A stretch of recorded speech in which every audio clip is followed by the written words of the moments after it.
Show. Nick is back and ready to attack this week's slate of Star Wars topics, which includes an actual major announcement in the form of the Bad Batch series coming to Disney+. They'll also talk about Lucasfilm at SDCC at home, some Thrawn Ascendancy action, High Republic leaks, ESB making bank, and a new Aphra audio adventure. Before the fan segment and question of the week, they'll also riff on the possibility of Moff Gideon being Force sensitive. And finally, after a Battle of the Basics update, the duo will heap praise upon this week's Top 5 Plus 1 Star Wars Fan Artist Features of the Week. Cue the music.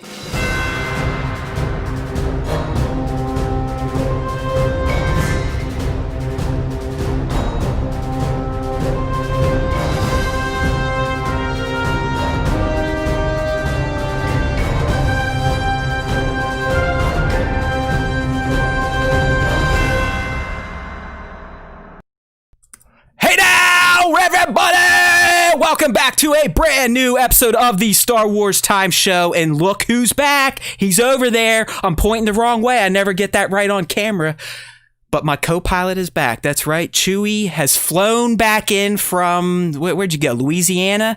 Louisiana, yeah, the bayou. He did some crawl fishing, some noodling. Who knows what he did, but he's back and he's ready to talk Star Wars, and that's a damn good thing. Because it gets kind of lonely doing this thing by myself. I was relying on the fandos, aka the assholes, the peanut gallery last week, and they were relatively quiet. I didn't have much to chat about, but I still managed to vomit out over an hour of single player content. But fear not, Nick is back, and we actually have some legit Star Wars topics to talk about this week, dude. So yeah. You went away, and the Star Wars news came back to play. So we got plenty of things to get into here. But before we get into the details, I just want to let everyone know the fandos in here, or our assholes. Yes, you, Greg. And no, you're not in Star Wars Time Show jail. I don't really even know where that shit's coming from. We love you. Star Wars and the shot I just featured of Greggy Boys is hands down his best shot of all time, but it still wasn't good enough for Nick. Take it up with @NickC. I don't know what to tell you, Greg. Look, man, yeah, Greg is a multiple time top 5 entry, so he needs to. But he gets butthurt a lot, so he does. We love you, buddy. We love you. Keep lighting your equipment on fire. Keep burning shit. Keep trying to start another bushfire in Australia. Yeah. But anyways, what I want to actually announce was something that everyone in the chat here, in the live stream at least, has been waiting for months at this point. And that is the fact that the motherfucking hats have been ordered, and they are being shipped to Star Wars Time HQ as we speak. Nice. 20 hats in total. All right, we're going to do a limited run here. And no, these aren't going to be handed out for free. We already give you a ton of shit for free, right? Who's paying our motherfucking bills? Yes. Look, you know, the first, for those of you who got the literal first run of hats, I mean, that was something that Matt and I did when we went to Celebration last year, just for fun, just to see if... Right. You know, if anybody even noticed them. Nobody did. Nobody knew who we were. But, you know, I did have one guy come up to me and act like we were an existing thing. And who knows, maybe he thought SWT was Star Wars theory. But I remember it very distinctly. I was wearing the hat, you know, front face, and he comes up and he's like, "Hey man, where'd you get those? Those are nice." I said, "Oh, you know, it's Star Wars time. Get with it, because there's always time for this motherfucking Star Wars time." So the hats are coming in. I need to figure out a way on the site, StarWarsTime.net, to basically set up a store. I've got some insights from our buddy Jack over at X-Clue Magazine. If you've gone over there to pre-order some of the new issues, which, by the way, you should go check out right now. Issue 2 is up for pre-order in print, and the digital version is also out. And I have to say, Nick, you know, we did that article on the Black Series box refresh, right? Yep. And I kind of took aim at Gregory Titus's art. A lot of the community, they're a big fan of it. And I'm not saying his art is not good. It is great looking art. I was just never, it's like, hey, it's grayscale, it's on a black box, so what? So even in my article, which we kind of split up, and really, you guys should go read the article, because by the way, some of you are in the article. Yeah, if you didn't know used that. Some quotes from, we put out the poll, do you like the boxes, do you not like the boxes? We also had the post out there as well, gathering some feedback. I guess I should just pull it up while we're talking about it, but... You're in the magazine. They have some pretty some pretty good polls there from those of you who left thoughtful comments. Right. As I'm pulling it up, I'll kind of keep telling the story here. But anyways, Jack has all of us contributors in a chat on IG, and he invited Gregory in because there's the whole issue. There's like a big interview with Gregory Titus, right? Yeah. And he's in the chat, and everyone's like, "Oh, it's Greg! Yeah, he's awesome, Greg. We love your art. We love your art." And I'm just sitting there going, like, "Fuck! I hope he doesn't read my article because Titus is like, who the fuck is Matt Haywood? Oh man, I felt like such a dildo. But I mean, I still stand by what I said. I respect the guy as an artist. I think what he does is great, and everyone that loves it, good for you. But I just his art in these magazines just never really. Not magazine, I'm talking about on the boxes, just never really did anything. So I have the magazine up now. Hopefully everyone can see it. 1-6 Shooter's in here. Look at him. He's so cool. He even gets an image. He is part of the official team. But we're down here too, page 48, the Black Series refresh. But as I said, there's Mr. Black Series, and I just kind of Mr. shit all over his work. But, that's what happens when you say stuff on a podcast or in an article. That's the world of civil discourse is you can say that you don't like somebody's work. It's not like you said that Gregory Titus is a shit artist. He's terrible. Right. I never want to see his face again. You're just like, I am not a fan. Like you even said, you're like, I'm more of a fan of what's on the boxes now than his previous art. So it's not like you were shitting on it. It's just, this magazine's just beautiful. So those of you on the live stream, you're seeing this now. Hit up xclumagazine.com, use their magazine tab, and you can find the digital version and or the pre-order for the print. But here's our article right here. A new era, a closer look at the Black Series packaging redesign. So as I said, Nick and I kind of tag teamed this, not in the bedroom, you sickos, but we teamed up. I'm the collector, so I kind of took that approach and really how I perceived the box change and what it meant for my collecting habits. But again, if you just look at the magazine, Jack, the team, they do such a good job at laying this thing out, putting the graphics in. And then there you go. There is Nick's section, fan feedback. And some of you are in here. We got Scion, Rust Belt, Mark Walker, Visual Force, Bud Futu. So not only do we lick your balls on our show during the top 5, we also get you into one of the greatest up-and-coming collectible magazines on the planet. So you're welcome. You're welcome. Yeah. All right. There we go. So definitely check it out. I mean, Jack has put out some quality content for a while now, and it's really cool that he's gone like physical magazine. Like that's a pretty big step, dude, is like going from like all digital to physical magazine. I mean, that is pretty awesome. And it's, well, I think apparently it's the they first time. couldn't see the magazine the whole time, so really? Who cares? But they're yelling at me, hey, dumbasses.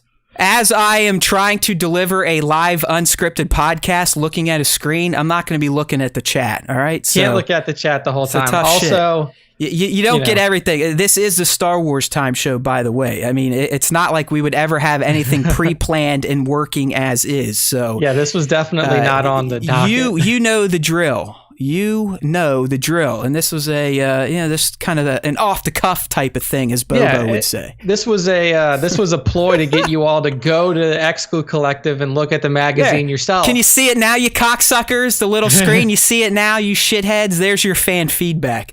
I swear to God, you guys. So it's so ungrateful, these folks. Such an ornery group of assholes. Yes. But anyway. The 20 hats will be available. Yeah. Matt's working on the store end of it now.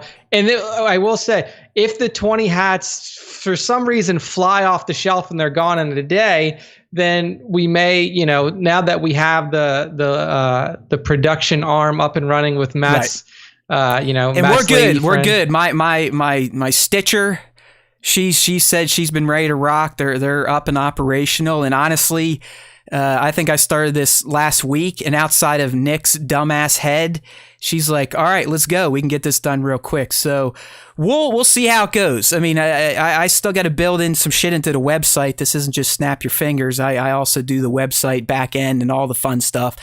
So I'm looking at installing the Woocommerce plugin for WordPress. And if you are a WordPresser, you know what I'm talking about. But I got that idea from our friends over at Xclu Magazine. Even though Jack doesn't really do any of it, he pays WordPress.com to do it. But as soon as he said Woocommerce, I was like, all right, I think I can figure that out. So yeah, a plugin, something like that. It'll be nice, and it'll probably just be PayPal, but I wanted a system like Xclu had to where you can actually get an email confirmation, and basically I didn't have to memorize and keep a paper list of bullshit. Retail price, guys, I don't know yet. I'm not trying to make money on these hats. I mean, I'll sell them at cost if possible. I got to figure all that stuff out. Yeah. I don't see the hats costing more than $20 themselves, and then you'd have to pay shipping wherever you're at. So this isn't a money-making venture. This is just to essentially shut like 4 or 5 of you the fuck up. I know, right? And the funny thing is some of the people who are fucking bitching already have hats. Oh, they're not. They don't believe me that I have the hats made. I'm not going to pull up my email, but I have them. We've been in discussions, Matt. Literally, Matt even the only reason there's a delay is because my man right here, literally, he has I have a weird ass head, scientifically designed dome that just does not work with the Flex Fit brand. I mean, Vicky, she's my hat lady. She's like, well, there's larger Flex Fits. I'm like, it's not. He has a big head. It's just shaped odd. It's like small. He has a small head, but it doesn't fit in the Flex Fit design. Yeah. So for now, the co-host still doesn't have a hat that he likes to wear. I'll see if I can somehow, I know the type of hat that I need. I just have to find it blank. And I don't know if they sell them blank. I know. I'm telling you, she's such a great lady. If you could find her one and ship it to her, she'll get the damn logo on it. But I didn't want to delay the main order any longer. So those of you Fando nuts out there, or new listeners, we should have some Star Wars time hats. They're going to look similar to this. You're going to have the domain on the back and then the SWT on the front. So I don't know if we owe any hats to anybody. I doubt it at this point in time. And as I like to say, you can all go fuck yourselves. Yeah. All right, so let's get into this news, because I know we got to get through this stuff to appease the peanut gallery just so they can hear us talk about them. But last week we got some insights into what Star Wars is going to look like at SDCC at home. That's how it's branded this year, Nick. There is no Comic-Con in San Diego. It's all going to be online. And not that SDCC has ever been a major presence for Star Wars, at least announcing projects and whatnot. I mean, yeah, you get maybe an exclusive collectible or two to pick up, but Lucasfilm has kind of stayed away from SDCC for reveals, this, that, and the other thing, because guess what? They have their own Comic-Con called Celebration. So they have their entire convention. But that's canceled too. I mean, that's pushed back. I don't even think they're going to do anything virtual for that. It's just gone. Yeah. So it seems that they are trying to get a few things here at SDCC. So up first here, and I don't know how many of these are actual sponsored by Lucasfilm outside of one. I kind of went through the schedule and just picked out stuff that I thought Star Wars fans would like, because I'm a nice fucking guy like that. The Mandalorian has many gadgets you'll get on Friday the 24th. This seems like it's some sciencey people that are going to try to bring real life science to the Mando, in particular his weapons of war, so that could be interesting. Mm-hmm. We'll probably be talking about this one a bit more in detail, but they're going to have the Star Wars Dr. Aphra audiobook. It looks like it's going to be a little panel, and they're going to do just the people that worked on the audiobook, so more panel. And then here's probably the big one for you book nerds out there, and this one to me is probably the most official deal at SDCC at home, and that is the Lucasfilm Publishing Stories from a Galaxy Far, Far Away panel, which is also going down on Friday the 24th. So big names here for the book people, right, Nick? I mean, Tim Zahn's Massive. Yeah. Justina's a big one. I'm trying to see if any of these others stand out to me. Rebecca Roanhorse is the one who wrote. She wrote the novel in between TLJ and Tross, Resistance Reborn. So she's pretty good out there. I'm not familiar with any of the rest of them, but I mean, if they're all working on, either have worked on or are working on Star Wars projects, then it's going to be pretty cool to listen to their perspective on the new kind of expanded publishing universe for Star Wars. Yeah, I mean, I think just as a non-reader, the Zahn would be the big draw for me, just because, I mean, he's been around for decades. He created one of the most iconic non-Lucas created characters out there, right? So I think he would be a good listen. But if you are into the book stuff, then tune in Friday, 7/24 from noon to 1. And then the last one, I just thought this could be fun for fans of both of these. I mean, I've said it multiple times during this quarantine and lockdown, but I've been going through, I've been watching old Star Treks on Netflix ever since they popped up. I went through TNG. I'm currently going through Deep Space Nine. I think I'm on like season 5 right now. Even the CBS app, I had to do the new Picard, and I'm almost done with Star Trek Discovery. And the shit that, like, new Star Trek, Nick, is excellent. I've said it. That's what, yeah. You know, I haven't seen Picard. I have seen some of Discovery. And it is, man. It's good stuff. And I've never been the type of person that's like, oh, Star Wars forever, Star Trek sucks. Yeah, I'm not one of those fans. I might have gotten caught up in the debates. Like, they're fanboy debates, right? We have fanboy debates in gaming consoles, shoe wear, sportswear. I mean, it's all dumb shit.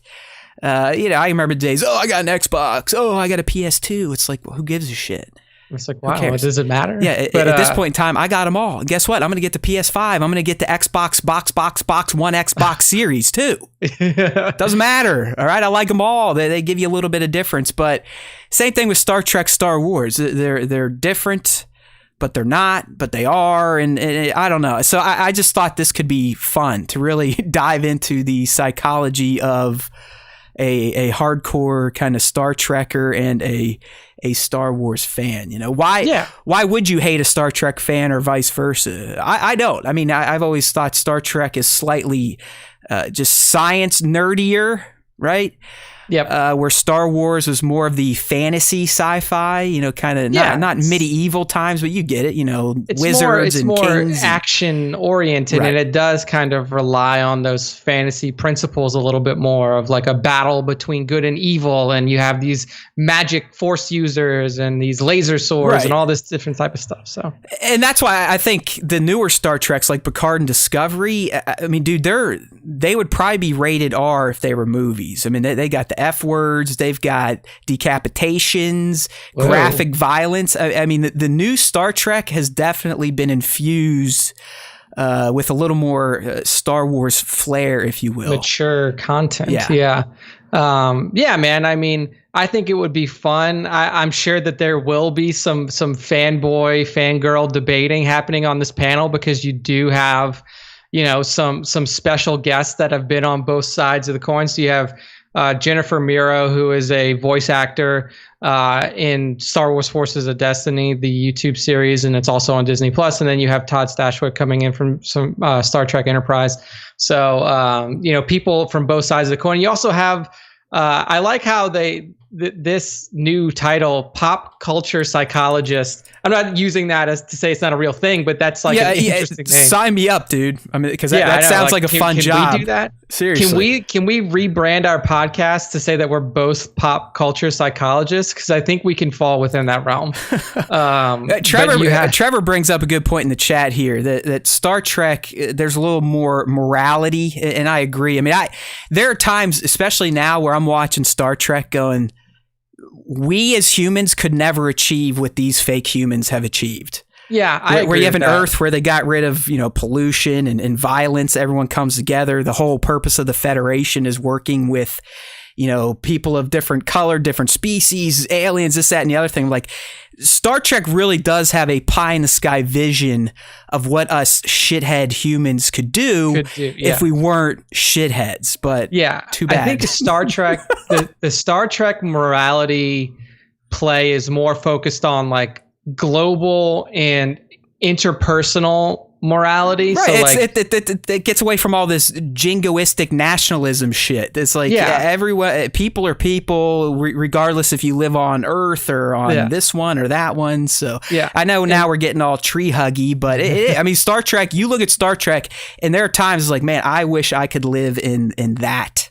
Yeah, in Star Trek world. And then Star Wars is way more focused on like personal morality. You know, you always like the biggest thing for family every drama, a bunch of cocksucking Skywalkers and Palpatines that fuck everything up for hundreds of years. It's more focused on the struggles that each individual hero or villain has.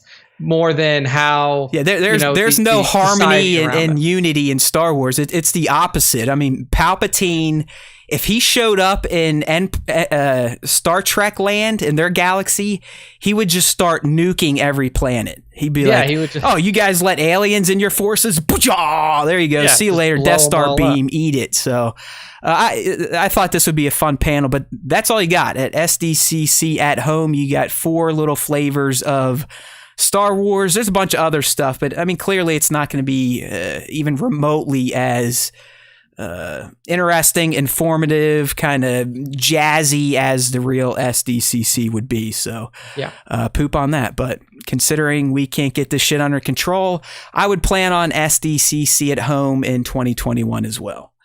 Yeah. We'll see what happens in America. Don't worry. I can tell you, it ain't getting good anytime soon. All right, we were talking about Timmy Boy a little bit earlier. You know, he's going to be at that Lucasfilm publishing panel, and we got a little tease from his latest Thrawn novel last week. Nick threw this up as soon as he returned back from slaying some bass and other things you can eat by catching it like a man. Yes. But we got what is this? This is an exclusive poster, I believe, you can get with Thrawn Ascendancy. This is via Barnes & Noble. Okay, so the poster, usually the Barnes & Noble's edition of any Star Wars book is going to come with an exclusive fold-out poster. Ones for the previous Thrawn trilogy have always been pretty cool. So what you're seeing image-wise, yes, that's probably going to be what you see in terms of the poster. And then we also got a drop of the book's prologue. So not the first chapter, but the prologue of the book, giving you an idea of what you're going to be seeing, what you're going to be reading from this new prequel trilogy for Thrawn. So this is not going to be following up off of what we had already read from the new Thrawn trilogy. It's going to go back in time when he was a part of the Chiss Ascendancy still before he became an Imperial officer. So really the good stuff here is first off, you're getting a younger Thrawn. Much younger. So if you look at the image that's associated with the post on StarWarsTime.net, you can see that he looks younger. He looks like he's in his formative years as a Chiss. Kind of. Yeah, he's like that ROTC kind of snooty dickhead kind of guy. That's what he looks like. But basically what you get from this prologue, and you can read the full prologue on StarWars.com, and I gave like a summation of it here on Star Wars.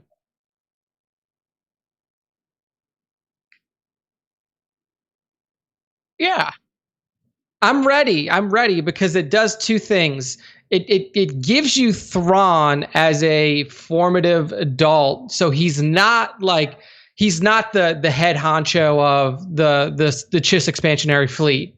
Like he is still like he's a senior officer, but he's not like the dude that he is in the Imperial Navy, where he's like smarter than everybody and he's fucking, you know. Oh no.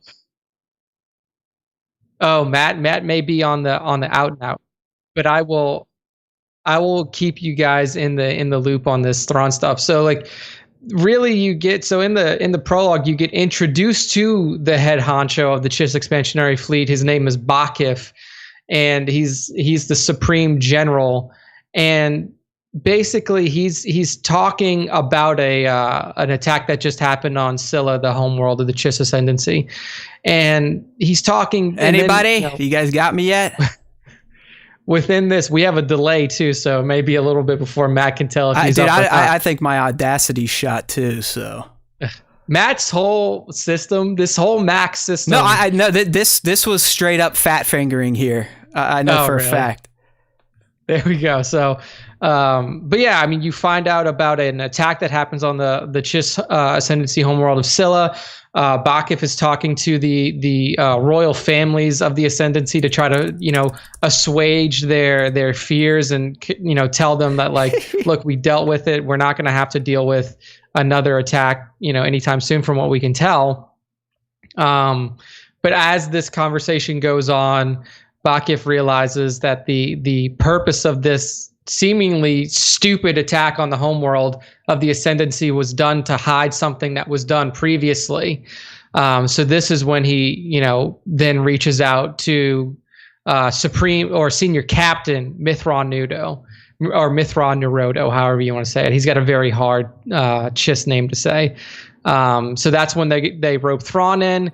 And then also there is a very subtle tease that there is an unknown alien species that took on, or that took this shot at the Chiss Ascendancy. So you're getting Grisk information right up front, and the Grisk are the new Yuzon Vong that were introduced through the previous Thrawn trilogy. So good stuff, in my opinion. It gives you more background on Thrawn. It gives you more information, and that there's more stuff coming on the Grisk, this new hardcore alien species that are in the new Star Wars EU.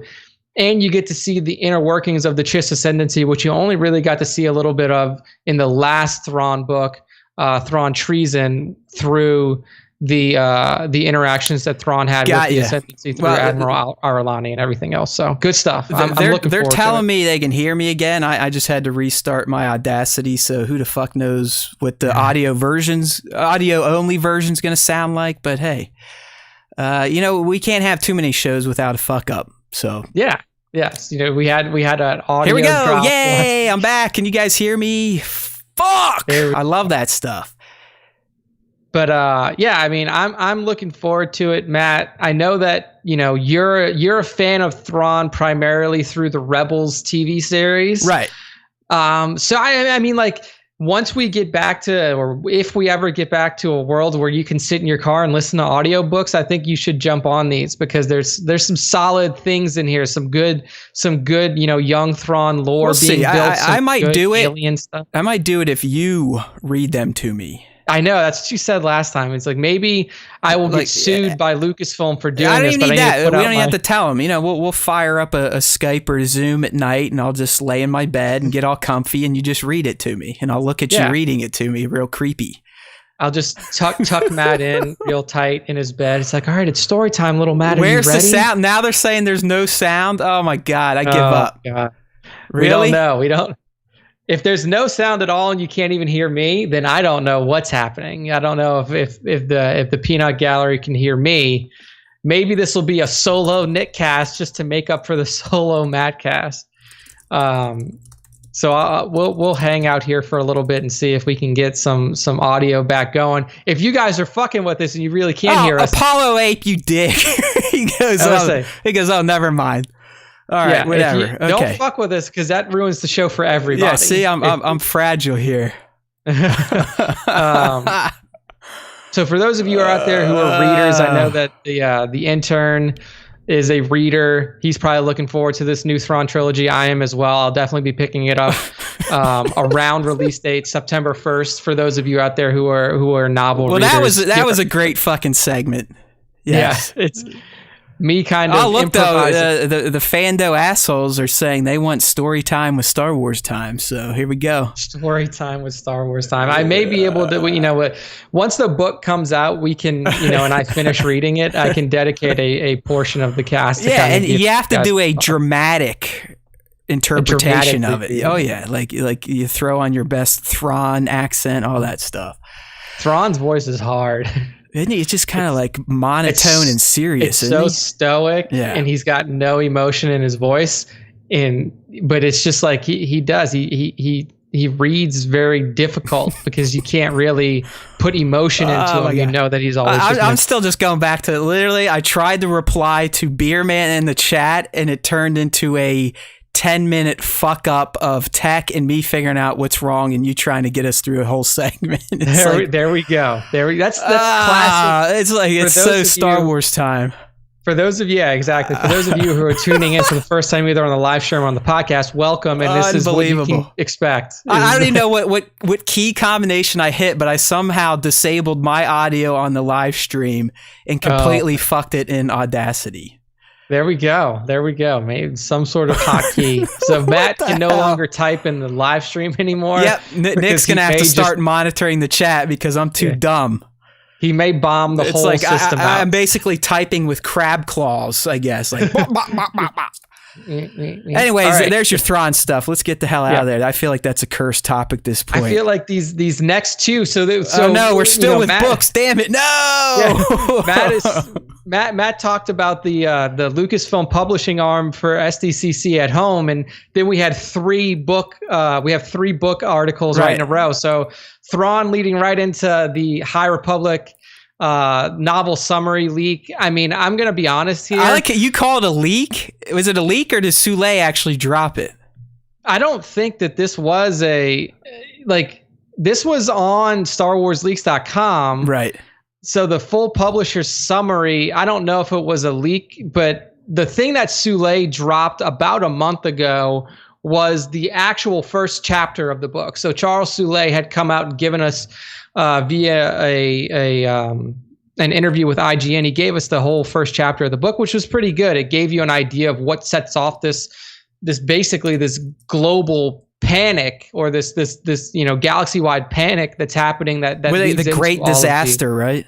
Yeah, you get to see what this great disaster is, and basically what this summary, this leaked summary, I don't know if it's leaked or not, is it gives you kind of an overview of what this great disaster is. It's a collision through hyperspace lanes that sends these shards of debris down. Yeah, and you said it's just like it's going to cause mass chaos. I mean, don't they even say here it could be?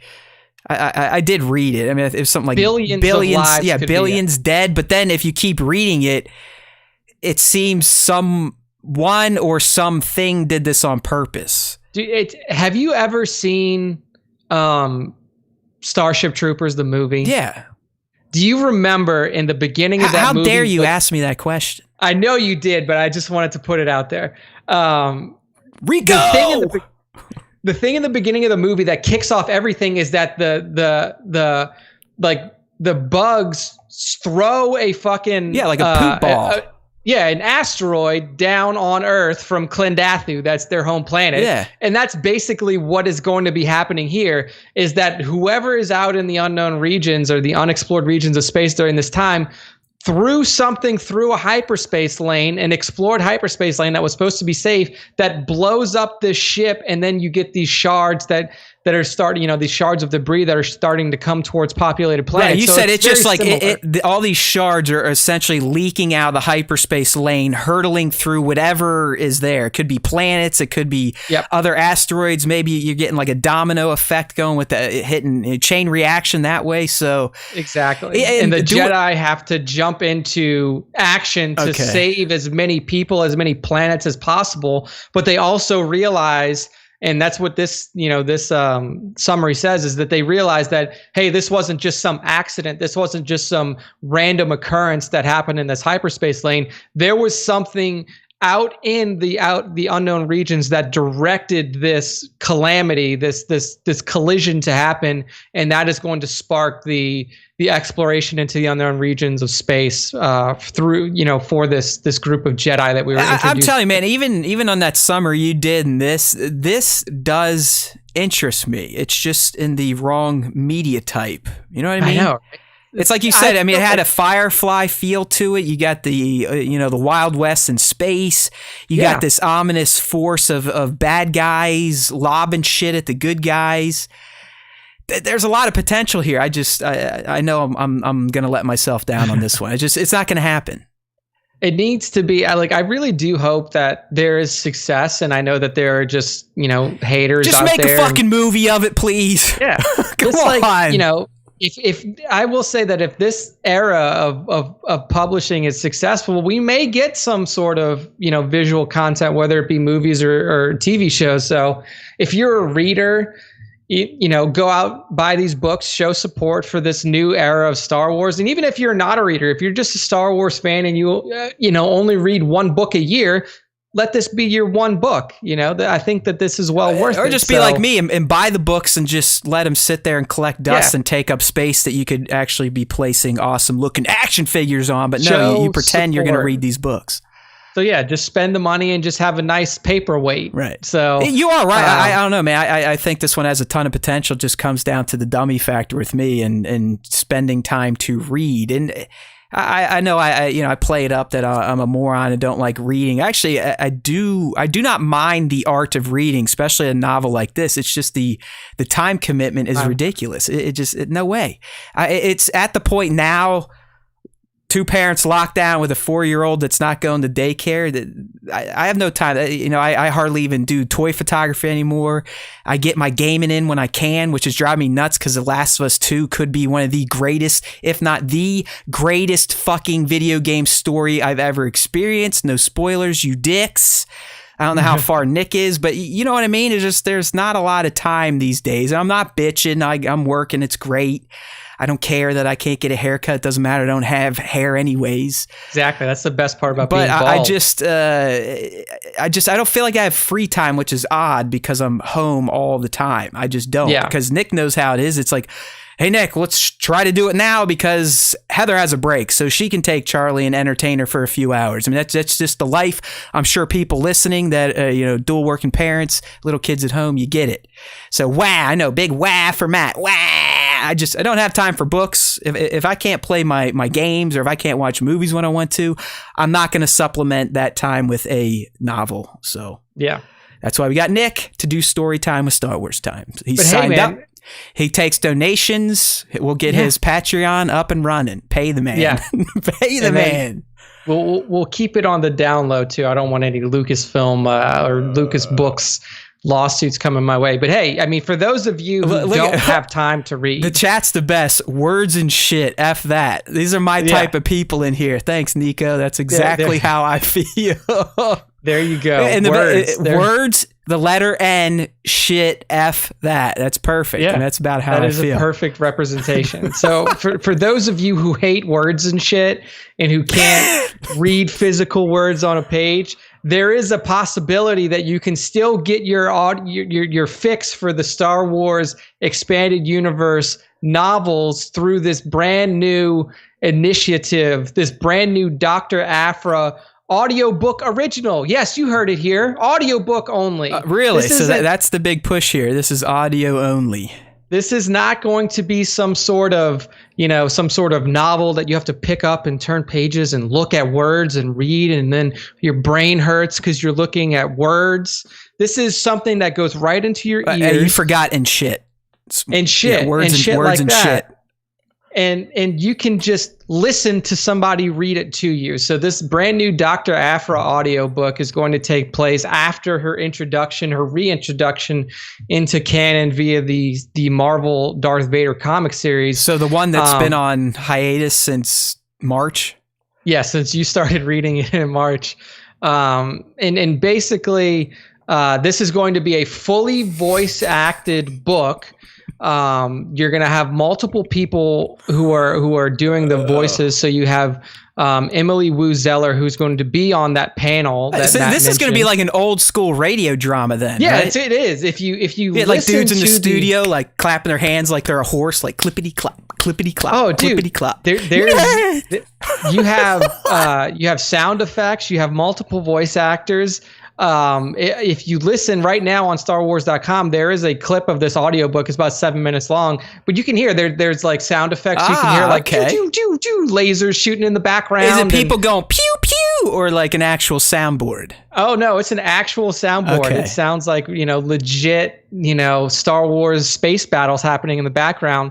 Emily Wu Zeller is going to play. She is the voice of Dr. Aphra herself, and then you also have other voice actors who are playing other roles. That's cool. So this is like some real ass production value in this audiobook version for Dr. Aphra, and I think that this is a perfect way for those of you who don't like reading to jump into it. You're right, Nick, because I mean, just catching up on the chat here, Nico, the one who coined words and shit, F that, he followed that up with listening to words and shit much better. There you go. That is a deep fucking take. I like that. That's a deep cut. That's high praise from Nico Tronus in the chat. That's going to go in the Star Wars Time Bible. It's one of the 10 Commandments now. Thou shalt not read words and shit. Thou shalt listen to words and shit instead. There we go. Like That's it. the first commandment of the 10 for Star Wars Time. We don't know the rest of them yet. That was fantastic. But no, it also seems that Marvel has done this. Beerman gave us a comment here. Marvel has done this with a Wolverine the Lost Trail radio drama. So this could be cool. And I'm a fan of Aphra. I mean, I started reading her back when Marvel rebooted all Star Wars, I think in 2015. She would pop up in the Vader comics. She was getting her own. I actually started reading that one before the timeout due to lockout here.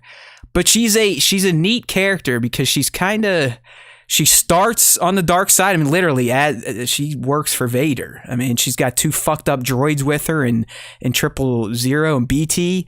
But then she gets mixed up with the rebels and Luke. Her and Luke kind of go out and do some shit. So she's a fun character in that she dabbles on both sides of the coin. I mean, I don't want to say she's a DJ-like character from The Last Jedi. Yeah, I feel like she's deeper than DJ. Yeah, she, and don't quote me on this, but I believe she wasn't a dick to the rebels.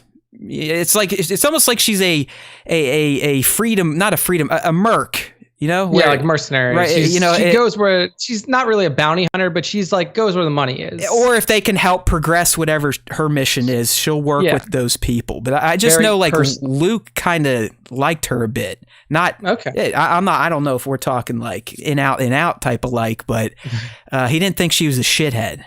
Yeah. And that's good. That's a good high praise from Luke for somebody in the Star Wars universe. They're not a shithead. So, and that's exactly how Luke talked, right?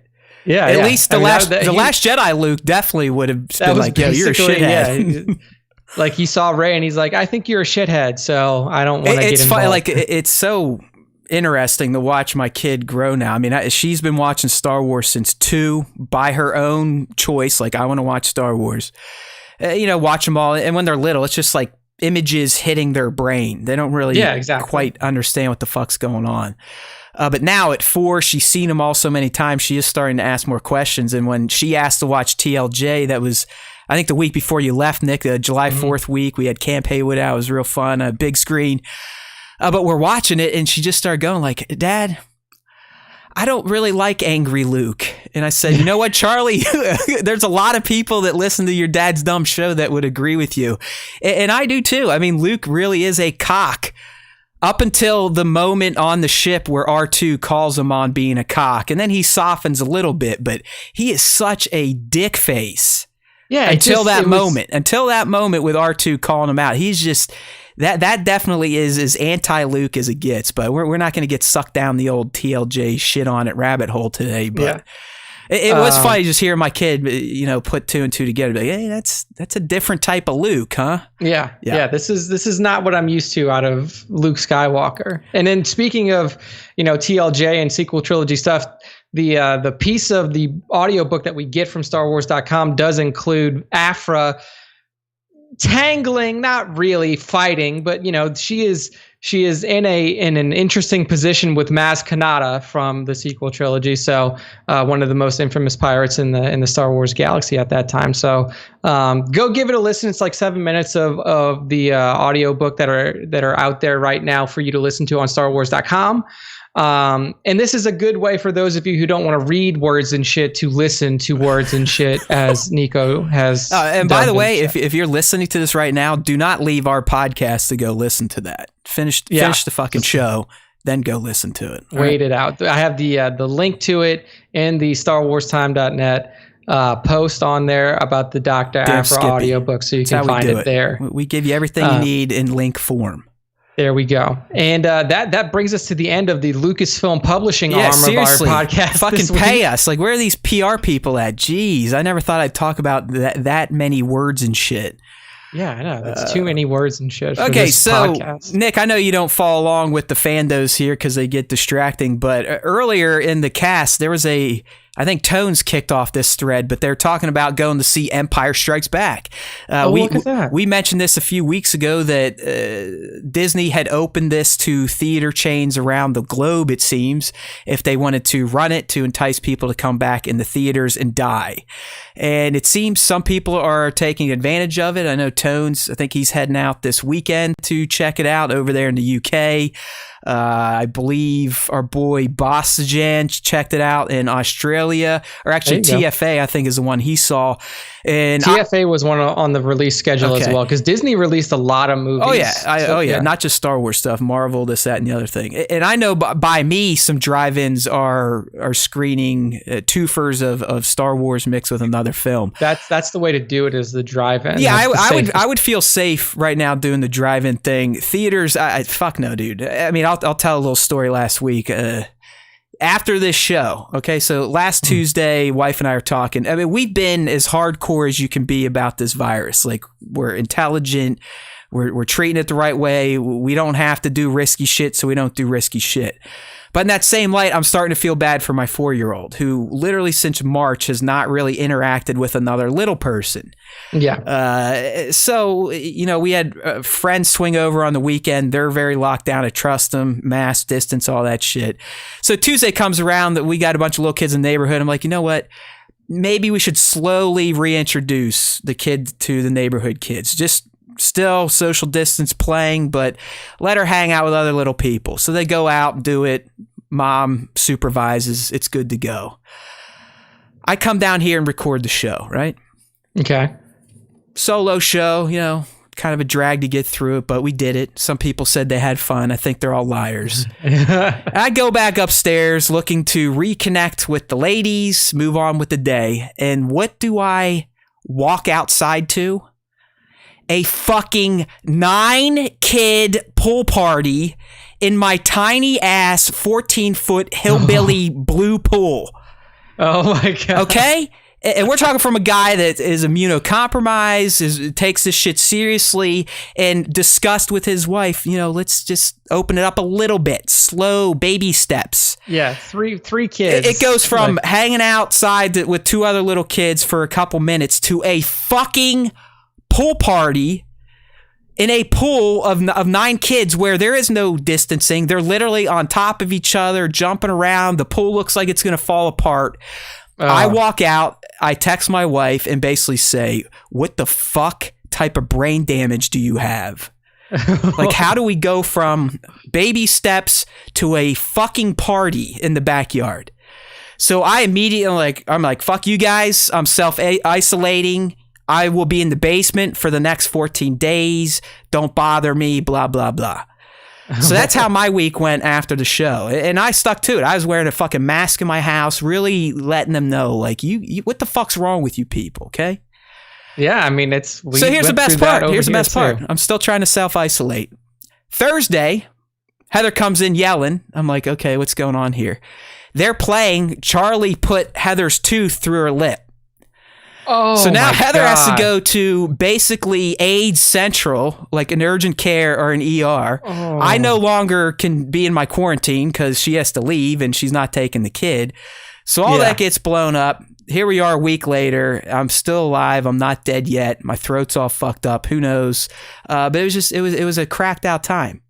You need to go get your test done, sir. It's like, that's the thing. It's like you're so mind fucked over all this that you're like, okay, I've been in a bubble and now I've had 9 little Death Eaters outside spraying their herpes everywhere. It's like, come on. But I've got over it now, but I think I am going to go get checked out because I've got fucking shit in my throat. Maybe a lump there too. I was a tobacco chewer in life, so that always worries me whenever something starts going on in the mouth, throat area. So Who knows? But anyways, like I said, back to I really have no idea how we got on that. You wanted to take the kids out to the or take little Charlie out to the drive-in, right? And going out to movies again. So really, the whole moral of that story was, I'm not even close to being ready to rejoin normal society. That was a clear test of I'm not ready. I'm not comfortable yet. Call me a fucking weirdo, a sheep, whatever you want to do. I look at the data. I see 60,000, 65,000. By next week, it may be 100,000 a day. Yeah, I'm going to stay inside for the time being. Yeah. And if I'm going to the movies, it will be from the comfort of my vehicle. I mean, I live in Texas where multiple counties in Texas have had to order morgue trucks now because the dead have filled up. Nick's in Texas, so like his is going to be way worse than mine. But my county is on a mass mandate. It's so bad, and we're almost a level 4, at least for our state. So yeah, I mean, Texas is. I mean, luckily our governor, I can't even think of his name right now, Greg Abbott, is an idiot. I mean, like he's really stupid. So he did not have a mandatory mask mandate out there for a while, but now with the recent spikes, he has said like, hey, masks everywhere, and if you're not wearing a mask, we can fine you $2,000. So that's at least that's in place now. The Texas governor is now saying that. Yeah, and he was he and his big swinging dick. Yeah, let's open this shit up. No problem. Fuck it all. Fuck it. Yeah. Then he realized, hey, and now he's okay, whatever. Maybe there's still stuff out there. So stay safe, everybody. I know that there are differing opinions. I don't know how there are differing opinions on this, but just think of one another. Don't think of just yourself. Yeah, and be thankful you're not in Florida, because Florida is putting out daily cases more than most of the rest of the world combined. Yeah, so just stay America, safe, everybody. Fuck yeah, coming to save the motherfucking day, yeah. Yeah, so just keep your fellow humans in mind when you're out there trying to get drunk at bars or something like that. Anyway, the ESB news here is that ESB has reached the guess number what? one. People like Empire Strikes Back still. Yeah, I know. So people still like ESB, and it has now reached the number 1 spot in the U.S. box office for the 3rd time in its history.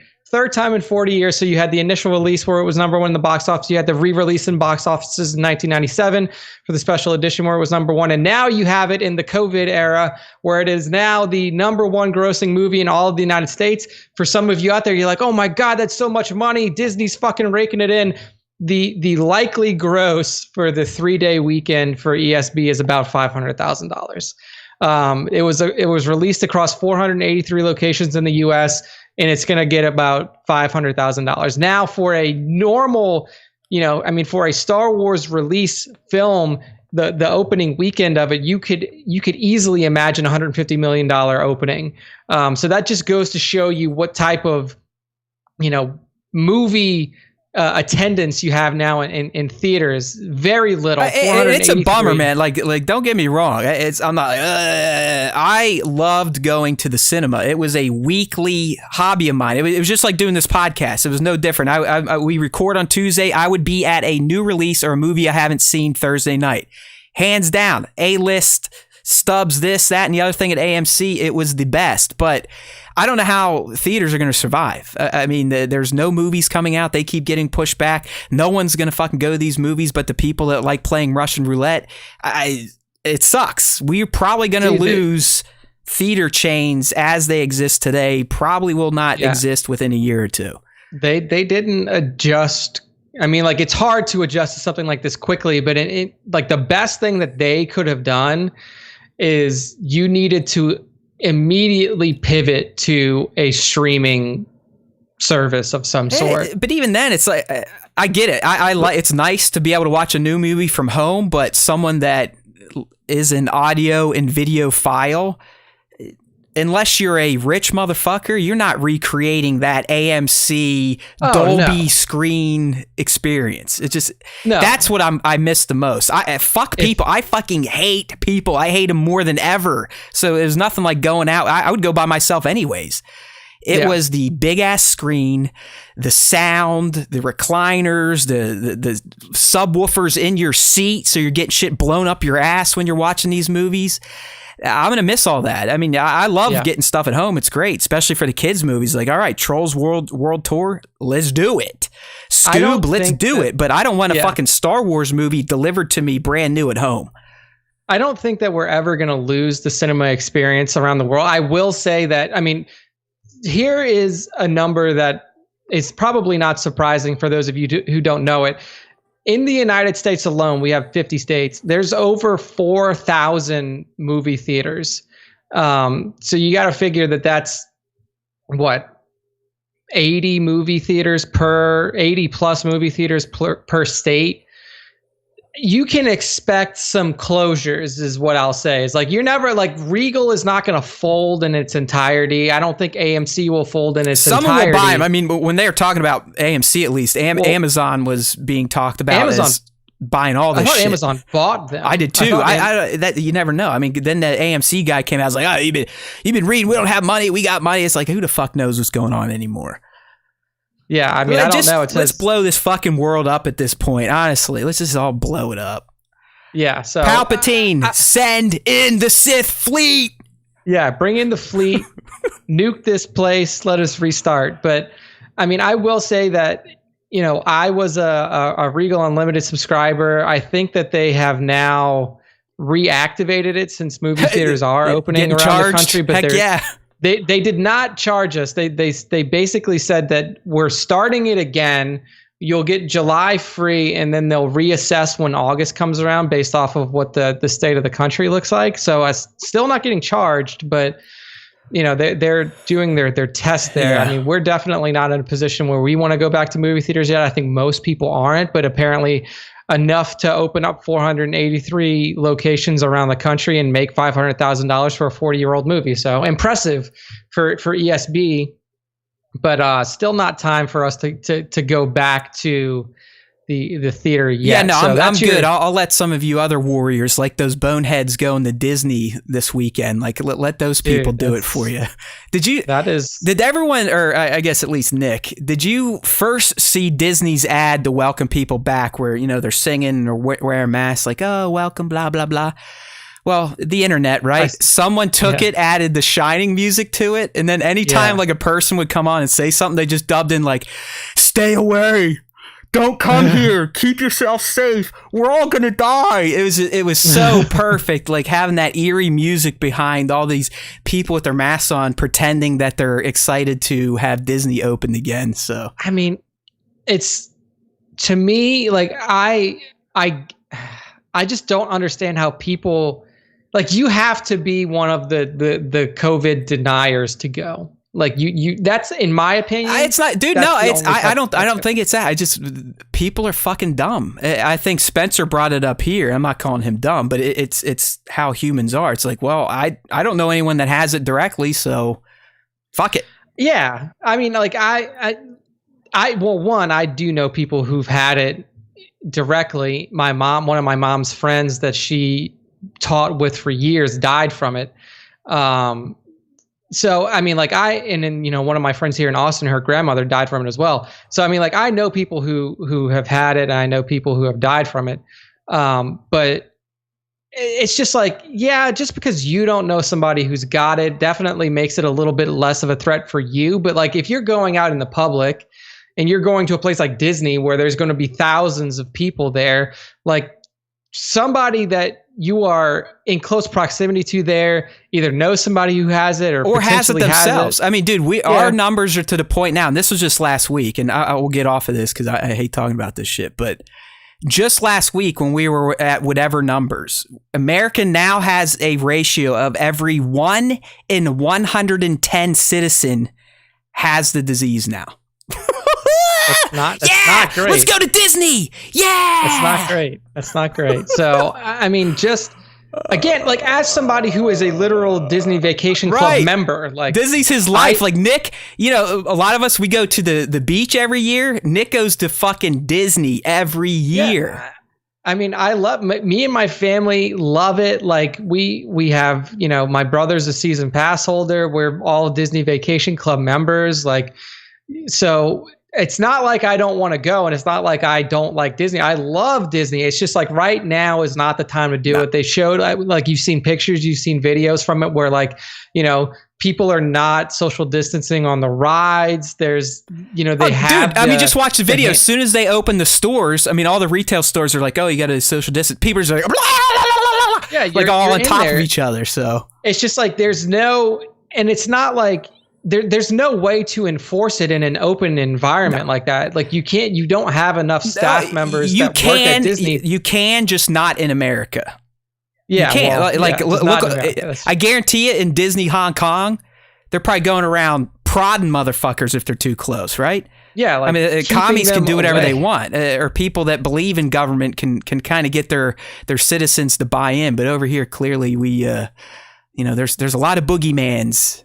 A lot of boogeymen in America. Everyone's against you. You got to believe, you have to just believe that even if you get it and it doesn't do anything to you, that you could give it to somebody and it could do something harmful to them. So, Disney open. I would suggest maybe a good time to go if you don't like waiting in lines, but I doubt it. I bet it's still fucking crowded. I would imagine. Dude, if you want to go to Disney, here's what I would do. Go to Disney and then rent a hazmat suit for however long you're there, and then just go in a hazmat suit. Like the real deal, like the ones in Outbreak or Contagion, where you have to buckle in. You have ass, not like you're wearing a fucking garbage bag. Like legit ass hazmat suit, rent one out. You can go and then you can be safe.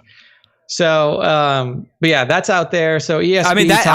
I want one of those now, just so I can leave. I still have yet to go into another building since March. I did go to Target last week, but only to their drive-up system, which is Target, by the way, fantastic touchless pickup. That's if cool. you have it by nice. you, but you just get through the app, drive up, you pull up, someone comes in, wings in your car, and you're off. Yeah, we've moved on to Harry Potter Legos over here, so. She's on the Harry Potter kick now, so we've been building some of the Hogwarts sets. Nice. That'll be fun. Maybe you can get some Lego. Yeah, that's the next evolution of your toy photography career. I feel like is using what is around you now in Lego form. Right. So we'll see if Matt can pivot into that. And what we're going to do now is we're going to pivot into a story about Alden Ehrenreich. Yeah, this kind of popped couldn't even up. Remember his name last week. Exactly. What did I call him? Like Aiden or Aaron? Ehrenreich? Yeah. Yeah, but this one just popped up right before we were going to go live. Literally. And, Nick and I were talking offline about good old Alden. He's the guy that played young Han Solo. He's been in a few other films off the top of my head. Hail Caesar. Was that the Coen Brothers? Is that Coen Brothers? Or? Coen Brothers movie, I believe. And then he's also got an upcoming Brave New World adaptation TV show coming out, so you can keep your eye out for that. But they were he was with Esquire, right? And they were talking to him, and of course they asked him about his time with Star Wars and is there going to be return to Han Solo? And he pretty much said it depends on what it is. It depends on how it's done. It depends if it feels innate to the story. Yeah, so that's his thoughts on returning to the role, which is interesting because we know, and I don't know how these movie contracts work. I don't know if there is an out clause based off of box office performance, but these main characters, so Donald Glover as Lando, Emilia Clarke as Kira, and then Junice and Alden as Han and Chewie, they were all in 3 movie contracts. So I don't know. I'm pretty sure that's factual through the Kazdans. Because the Kazdans, they were the lead writers. I mean, they both said this was going to happen until it fucking failed. So yeah, until it didn't happen. So I don't know if there is like an out in the contract clause, or if Disney basically just said, hey, this movie underperformed because of our own misguidance and stuff like that. So these contracts are now null and void, and you can feel free to not be chained down by that. But it is interesting to see like what his thoughts are on a return to Han Solo. Well, because he sounds like all the other dickheads, right? It's just like he sounds like Oscar or Daisy or John. Like, oh yeah, probably not, but if it's right, it's right. It's right. Hey, fuck you. If the money truck dumps down, guess what? You're gonna be donning that blaster again, pal. Yeah, he'll be coming back. I do think that like us as Star Wars fans, like we would if we were in their position, there would not be a moment of hesitation if somebody was like, hey, Nick, you played young Han Solo in the Solo movie and it didn't do well, but you know what? We're going to bring it back for Disney Plus. Do you want to play Solo again? Like, there wouldn't be a moment in my head where I'm like, should I do this? I'd be like, fuck yeah, I want to do this. Of course I want to come back and play Han Solo. He also has some Star Wars PTSD, like Hayden and some of those that have been in fucked up Star Wars where fans react to it badly. And you got to remember, this guy's production, as he said earlier, it's like, they were like, hey, how come you haven't made a movie in 2 years? And he pretty much says, well, making Star Wars robbed 3 years of my life because of how fucked up that production was. They essentially had to reboot it 8 months before the movie came out. Yeah, and that's why you had so much, just weird happenings and like disassociation with the movie so close to the release of it, is because they had to fucking refilm half of it, if not more. And Spencer's asking, like, would you want to come back if people were going to shit on you? And be like, yeah, for the money and the chance to say I was in multiple Star Wars, I could care less what people say. Yeah, I think that, that's the big problem for Alden. And then even like going back into the prequels for Hayden is that, when you are playing a character like Poe or like Finn or Rey or somebody else, like a brand new character of the Star Wars universe, you have no, you don't have a legacy to live up to. Like, I will argue that Alden had the hardest possible role to play in all of the new Disney Star Wars. Easy. Like it's not even a competition, because he is taking on what most people look at as one of the most iconic roles in Star Wars in cinema, period. Like, Han Solo was revered more than Luke Skywalker by a lot of people. Like, they look at that role of Han Solo and they're like, you have built an he was the alpha male. He's the alpha male. He's the Tommy Tough guy. He's the all-star gym hero. Exactly. And then you had a guy who played it, who didn't just play the role. He was that character. Harrison Ford is Han Solo in a way. And he is. He's also Indiana Jones. Yeah. Like, he is and these Jack characters. Ryan.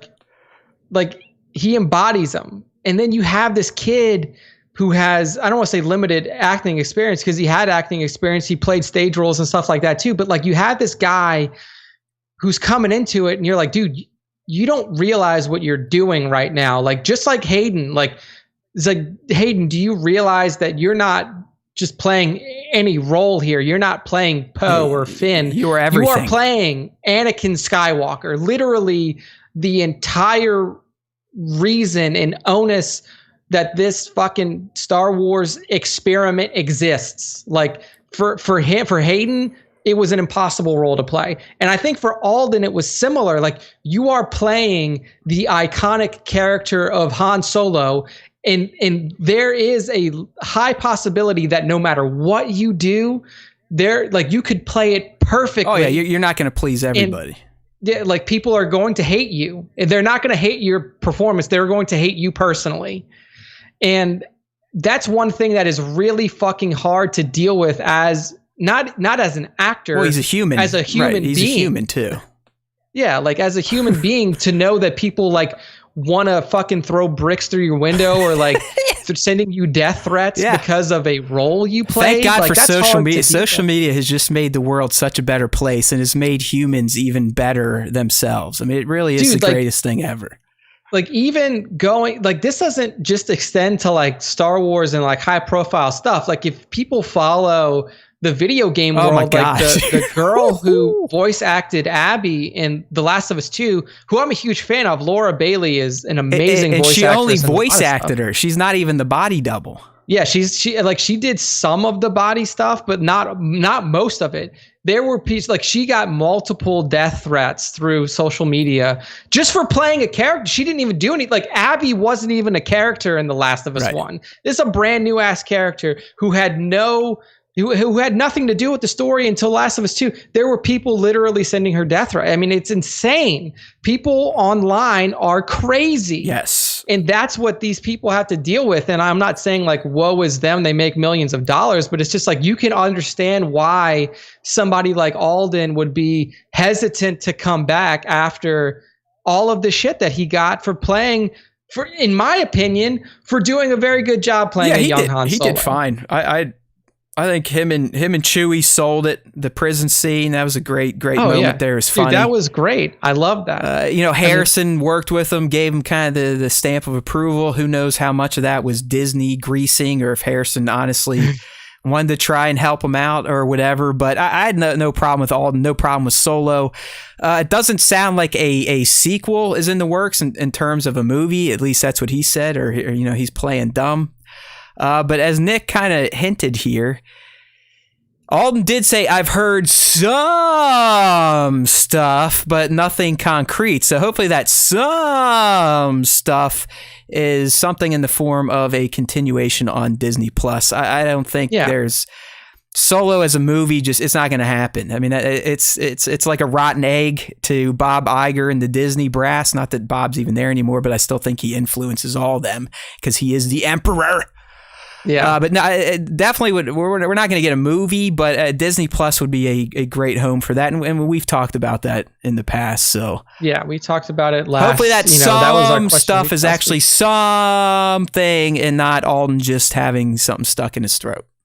Yeah, so I really do hope that we get a continuation here. I know that there are people within our own fandom, our own community that really just want Solo to be stricken down, but like, I thought that the content that was in that movie was fun. I thought it was well acted by a majority, if not all, of the cast. I mean, I really enjoyed the character of Beckett by Woody Harrelson. I thought that Kira was really well done and written. Yeah, the only thing I like with Kira is that moment when she runs back in the ship and comes out and just randomly tosses a grenade. It's weird. It's like, why didn't you throw that fucking 10 minutes ago? Yeah, it's like, she must have just realized that there was it's like, oh yeah, we got a fucking grenade. She's like, yeah! And then it's like, okay, we win, let's go.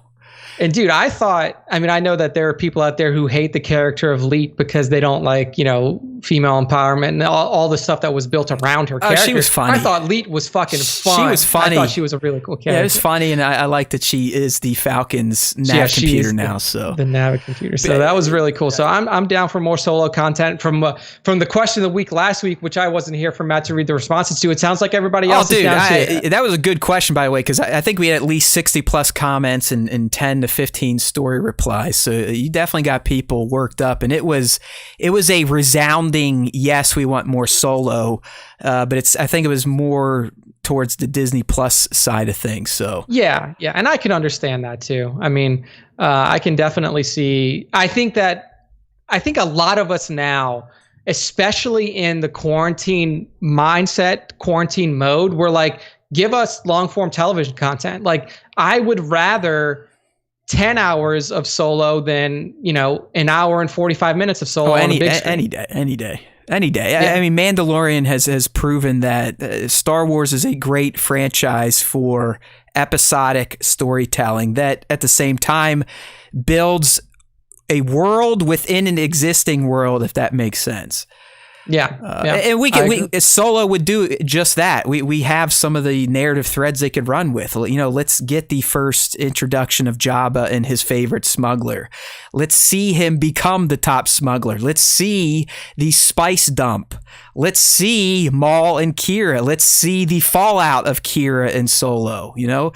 Did she do him wrong? Is that why he's such an asshole in A New Hope to everyone? Can't trust anybody. Can't get close to anyone.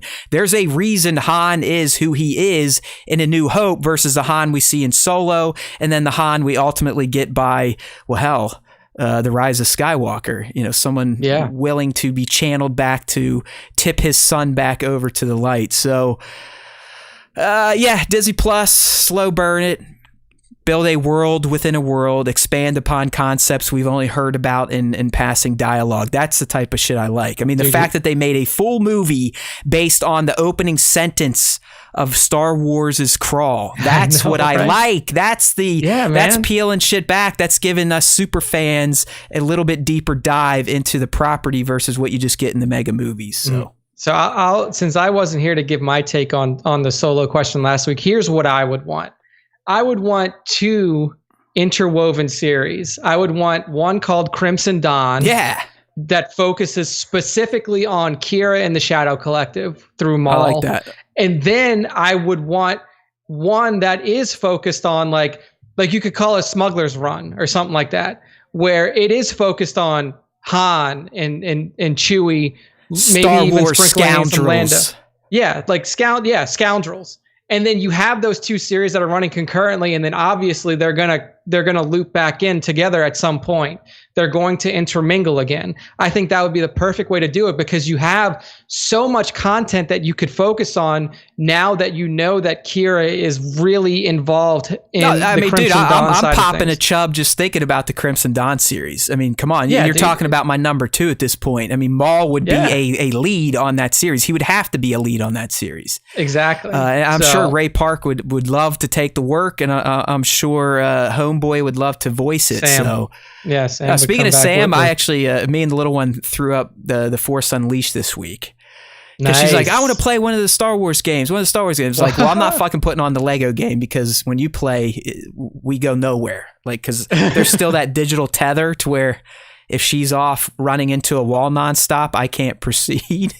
Yeah. So I tricked her. I'm like, no, you're playing. And I just played Force Unleashed. And she's like, whoa, look at that. But yeah. It's like you give her the controller that's turned off. That's exactly what I did. Get the old Star Killer. But man, I'll tell you what, that game looks rough, dude. Holy shit. Now it does. It's been a while. I mean, when it come out? 08? 05 maybe the first one. I don't know, but holy hell, does video game tech just progress by leaps and bounds. Yeah. I mean, I'm talking coming off of getting a session of The Last of Us 2 and then going to Force Unleashed. It's like, okay, yeah. It's like, why is your face so square? Yeah, what's happening Hey, here? Star Killer, you got some angles in your head a little bit there, buddy. Some pointy brain. Why is that? Why all the syndrome colors look so muted and textureless? But hey, it's still a fun game. I still love just running through and fucking people up. Oh yeah. All right. So Alden, we got a couple more topics to go through. Alden doesn't know, but we know we'd take more solo, preferably in a series format. 110%. I agree. So, a series we do know about, Nick, and that is the Mando. We know it is going to release. It luckily escaped the disaster of COVID-19, and they've been able to work on post in quarantine, which is good. But recently, our buddy Jean-Carlo Esposito, one of the best character actors of our time, I first became aware of him as Gus in Breaking Bad, but have anywhere he shows up now, even in those silly Maze Runner movies, I like the guy. He's an actor's actor, if you will. You know what I mean? Like he channels his characters, he gets inside of them and becomes that person. So he was talking with, it looks like Entertainment Tonight, and then Star Wars Stuff on Twitter picked this up. And as I say in the article here, I was way too lazy to transcribe it. I mean, get the fuck out of here. I'm not going to do that. But to kind of sum up what he was saying, he was talking about his character of Moff Gideon and how he sees his character, and the fact that he does look all regal and graceful, and he is seemingly running the remnant empire. But he also goes into, he's like, but he can wield this darksaber. He can take care of himself. He can fight and do his own dirty work, which, according to Giancarlo, creates the possibility, and this is his words, the possibility that he is one of the ones. Almost like Neo from the Matrix. So what he's saying is that he is going to bring in a digital world, and really the Mandalorian is done inside of Imperial computers. This is not a real thing that's happening in Star Wars. Right. This is all digital. He's Neo. His name is actually Neo, and what we've been watching is a prequel for Matrix 4. Exactly. That's so what the Mandalorian is. We called it, print it, take it to the bank. It's been broke here on the Star Wars Time Show. Yeah, we got it. But I mean, I don't know if you listened to the clip, Nick. You're for damn sure I'm not going to try playing it right now, especially because we've already had a disaster tech issue on the show. But to me, the ones do sound like Force users. I mean, I guess you could argue maybe he was a former Mandalorian. That's how he knows about Din and this, that, and the other thing, and how he got the Darksaber. But I also kind of want to take it back to where we were speculating on after we learned about the Kaminoan scientist in the show. Yep. They're looking for this Baby Yoda. We know the Baby Yoda has the Force. And we know Moff Gideon, his main purpose in life is to secure the child. Exactly. So I think we've kind of taken in the fact that he may be trying to science himself some Force powers, or science himself a unit of Force sensitive troopers, stuff like that. Gene therapy is like what's, like is a scientific, like it's like a science fiction thing. Gene therapy. I don't know if it's real or not. But like gene therapy is probably the closest that we would know to like what, you can what even would call be it, happening. It'd be like steroids, but it would make permanent genetic changes, which I guess some steroids do, like HGH makes your fucking organs enlarge and stuff. But true. Essentially, I'm thinking this guy's trying to figure out ways to inject himself and get his natural innate Force powers kind of enhanced. There's been rumors that he may want to be a Vader-like character in this remnant empire. Yeah. And like his best way of doing that is whatever sort of manipulation they were doing with him through, with Baby Yoda. And he may have already started this therapy, this treatment to get the Force. Because remember, they did get a sample. They did get a sample before Din stole him back out of the safe house. Yeah, so we had some people in the chat here thinking, is he a former Inquisitor? Is that how he could be part of the ones? I don't know. It's very possible. I mean, he whips a cape, and we know that at least the seventh sister or second sister whipped a cape. I mean, he had some shiny gloss armor. He's whipping some tie armor there.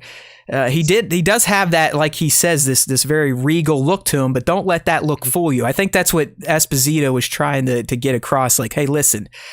Yeah, he looked all regal and Krennic-like, if you will, at the end of Mandalorian Season 1, but don't worry, he has that saber for a reason. It sounds like he earned it, and it sounds like he knows how to use it expertly.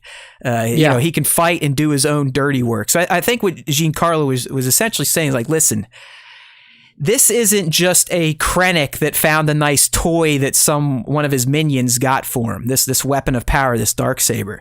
This is someone that knows how to wield it, knows the powers behind it, and knows the magic of where it came from. And he's trying to tap into that, or maybe has already tapped into it. So we know he's going to fight. I mean, he's already talked multiple times about how many props he's broken for Season 2.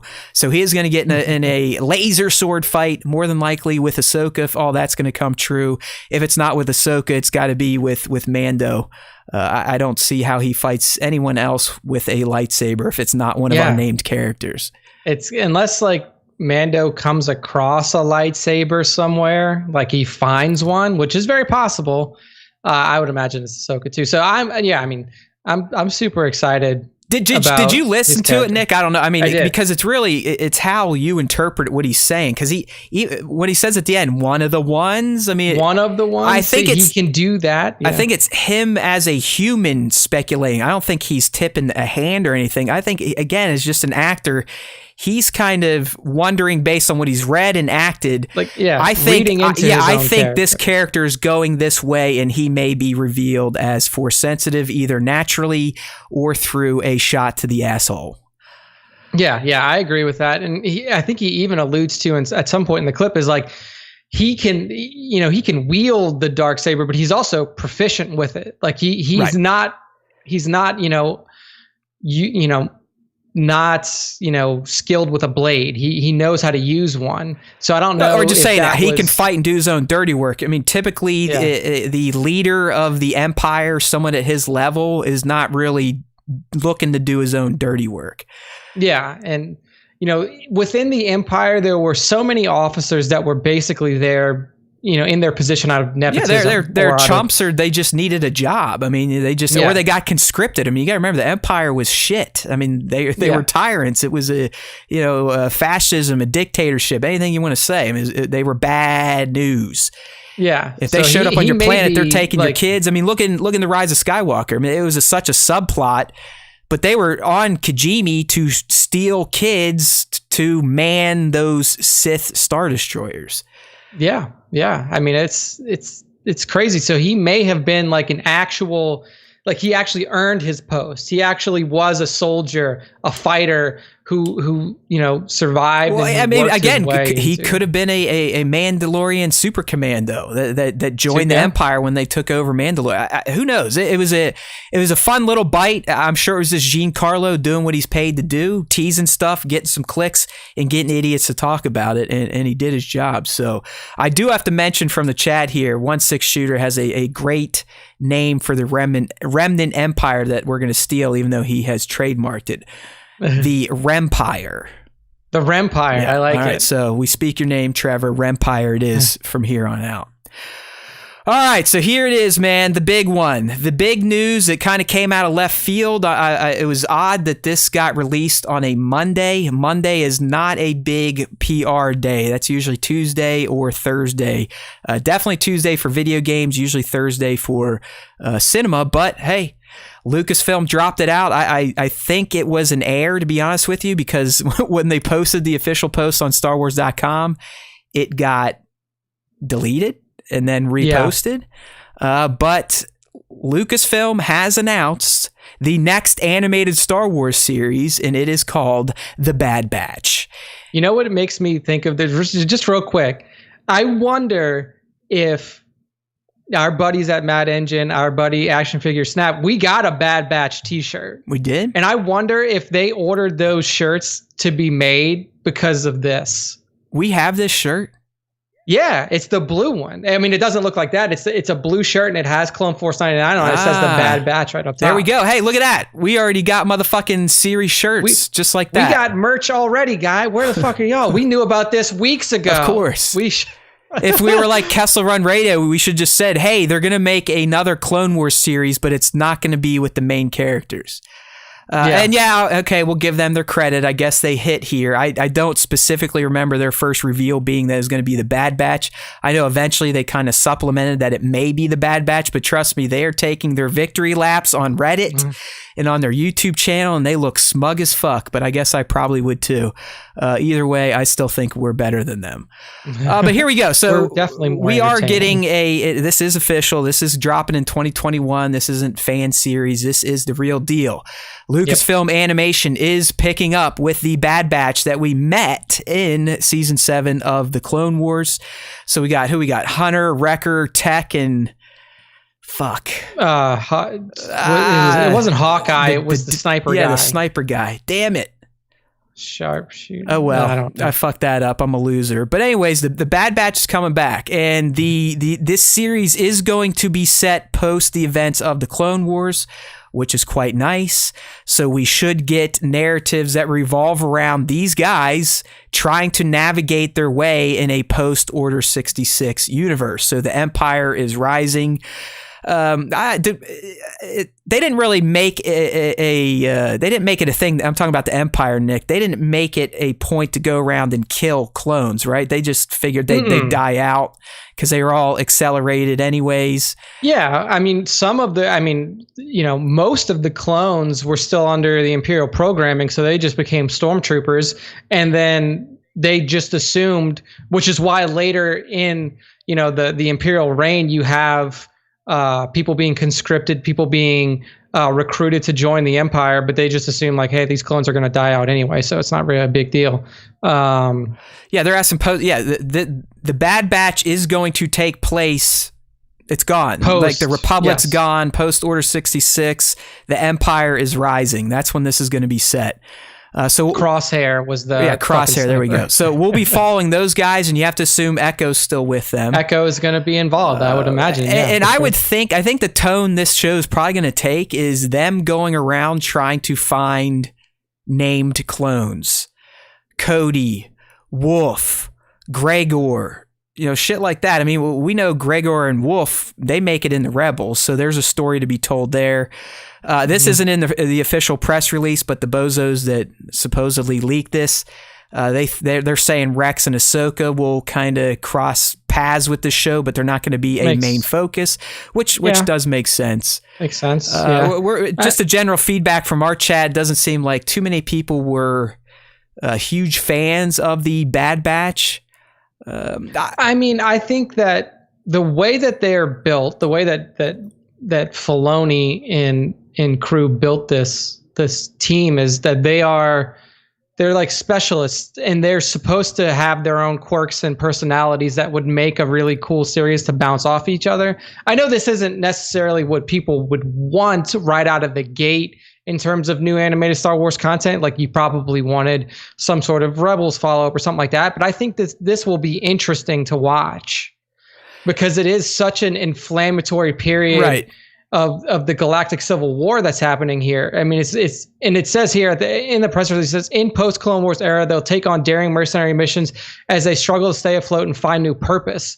So I think that specifically for these characters, it's going to be cool to see how they adjust and how they stay off of Imperial radar, I think. Well, yeah, because they weren't normal anyways. I mean, they were all essentially defective, but in a good way, to a point that they could be used to do some of the really fucked up missions.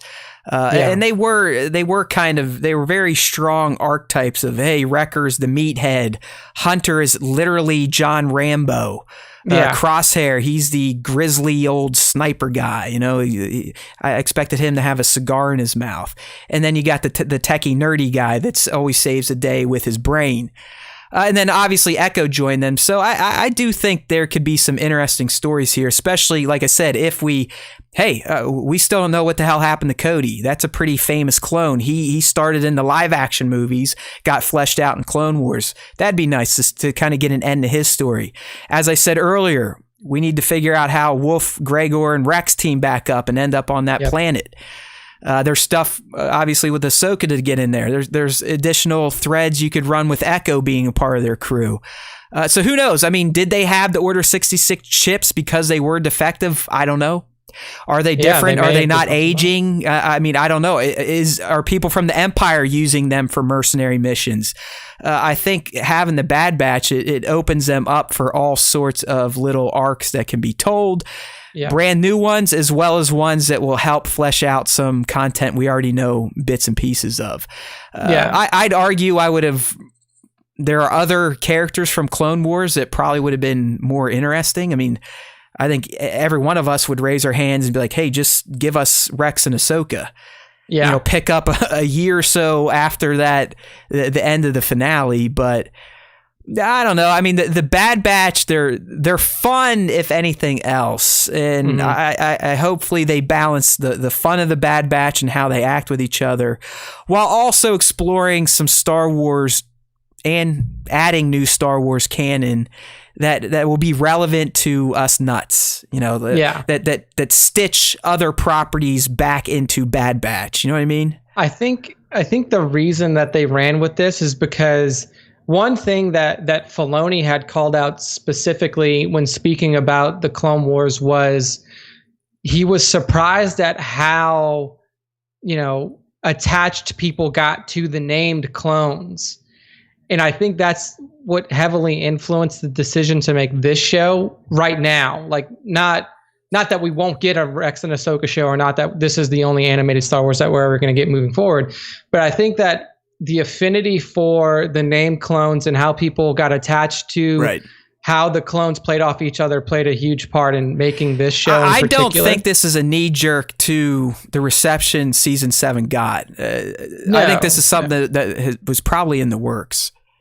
Yeah, I mean, the only reason like that the Bad Batch arc was included in season 7 clearly now was for this. was for this. Like you don't just you don't play season 7 and say like, oh, what do we do now? It's like, oh, the Bad Batch team, cool. Let's make a whole series out of it. No, like this was in the works. Like, and really, the Bad Batch as the Bad Batch has been around for a while too. I mean, they were still in the conceptual work. I mean, it's not like season 7 just sprung up this year. A lot of those episodes had been almost finished years and years ago before it got canceled out. So. In the end, my friends, I know there's some people in the chat that aren't huge fans of the Bad Batch, and that's fine. I get it, but it's Star Wars, right? I mean, I've said this a million times. I watched Star Wars Resistance season 1 and 2. Was it the most excellent of animated Star Wars of all time? Absolutely not. But it was Star Wars. It gave me some good little stories here and there and introduced some neat characters. That's what I'm expecting with Bad Batch. Is it going to drop shit on me that's going to get me all emotional like the Clone Wars finale did? Maybe not, but there's a chance. There's a chance. Yeah. There's still enough of those characters in there and in the time period this is going to be set in where we could get some great canon added to the franchise. So dude, it's Star Wars, and more importantly, it's Filoni Star Wars. Like Dave Filoni, he's attached. He's like EP at this point, which just means he's getting credits to get paid. But Filoni ain't going to let any shit roll out the door.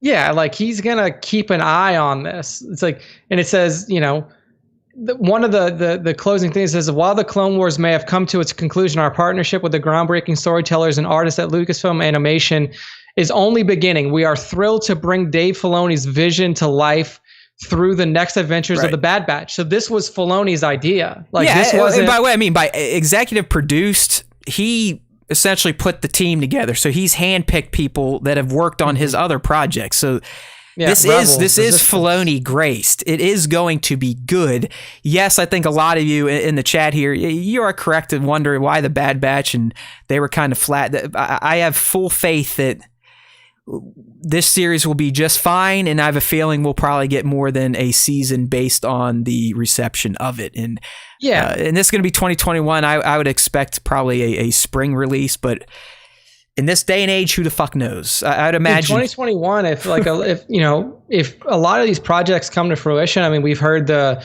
rumored somewhat Rebels sequel animated series. So it's supposed to be, that may be announced later this year. We have Bad Batch 2021. We have potentially Cassian Andor series 2021. I mean, no, that ain't gonna happen. Just because of the disease, the virus. This stuff, the animated stuff, though, I could see still being doable, unless you got to do a lot of mocap. I don't know how much mocap they did outside of those fight scenes for the final season of Clone Wars.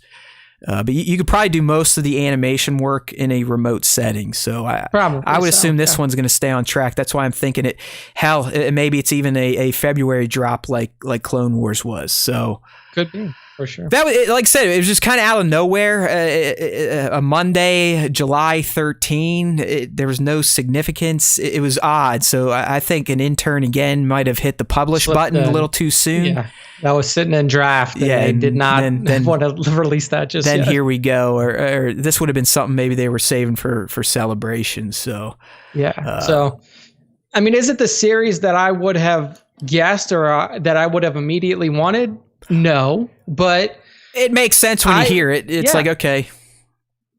Also, like, I think that the reception that this is getting is very similar to what the reception was around Rebels. Like when Rebels was first announced, people were like, why the fuck are you doing this?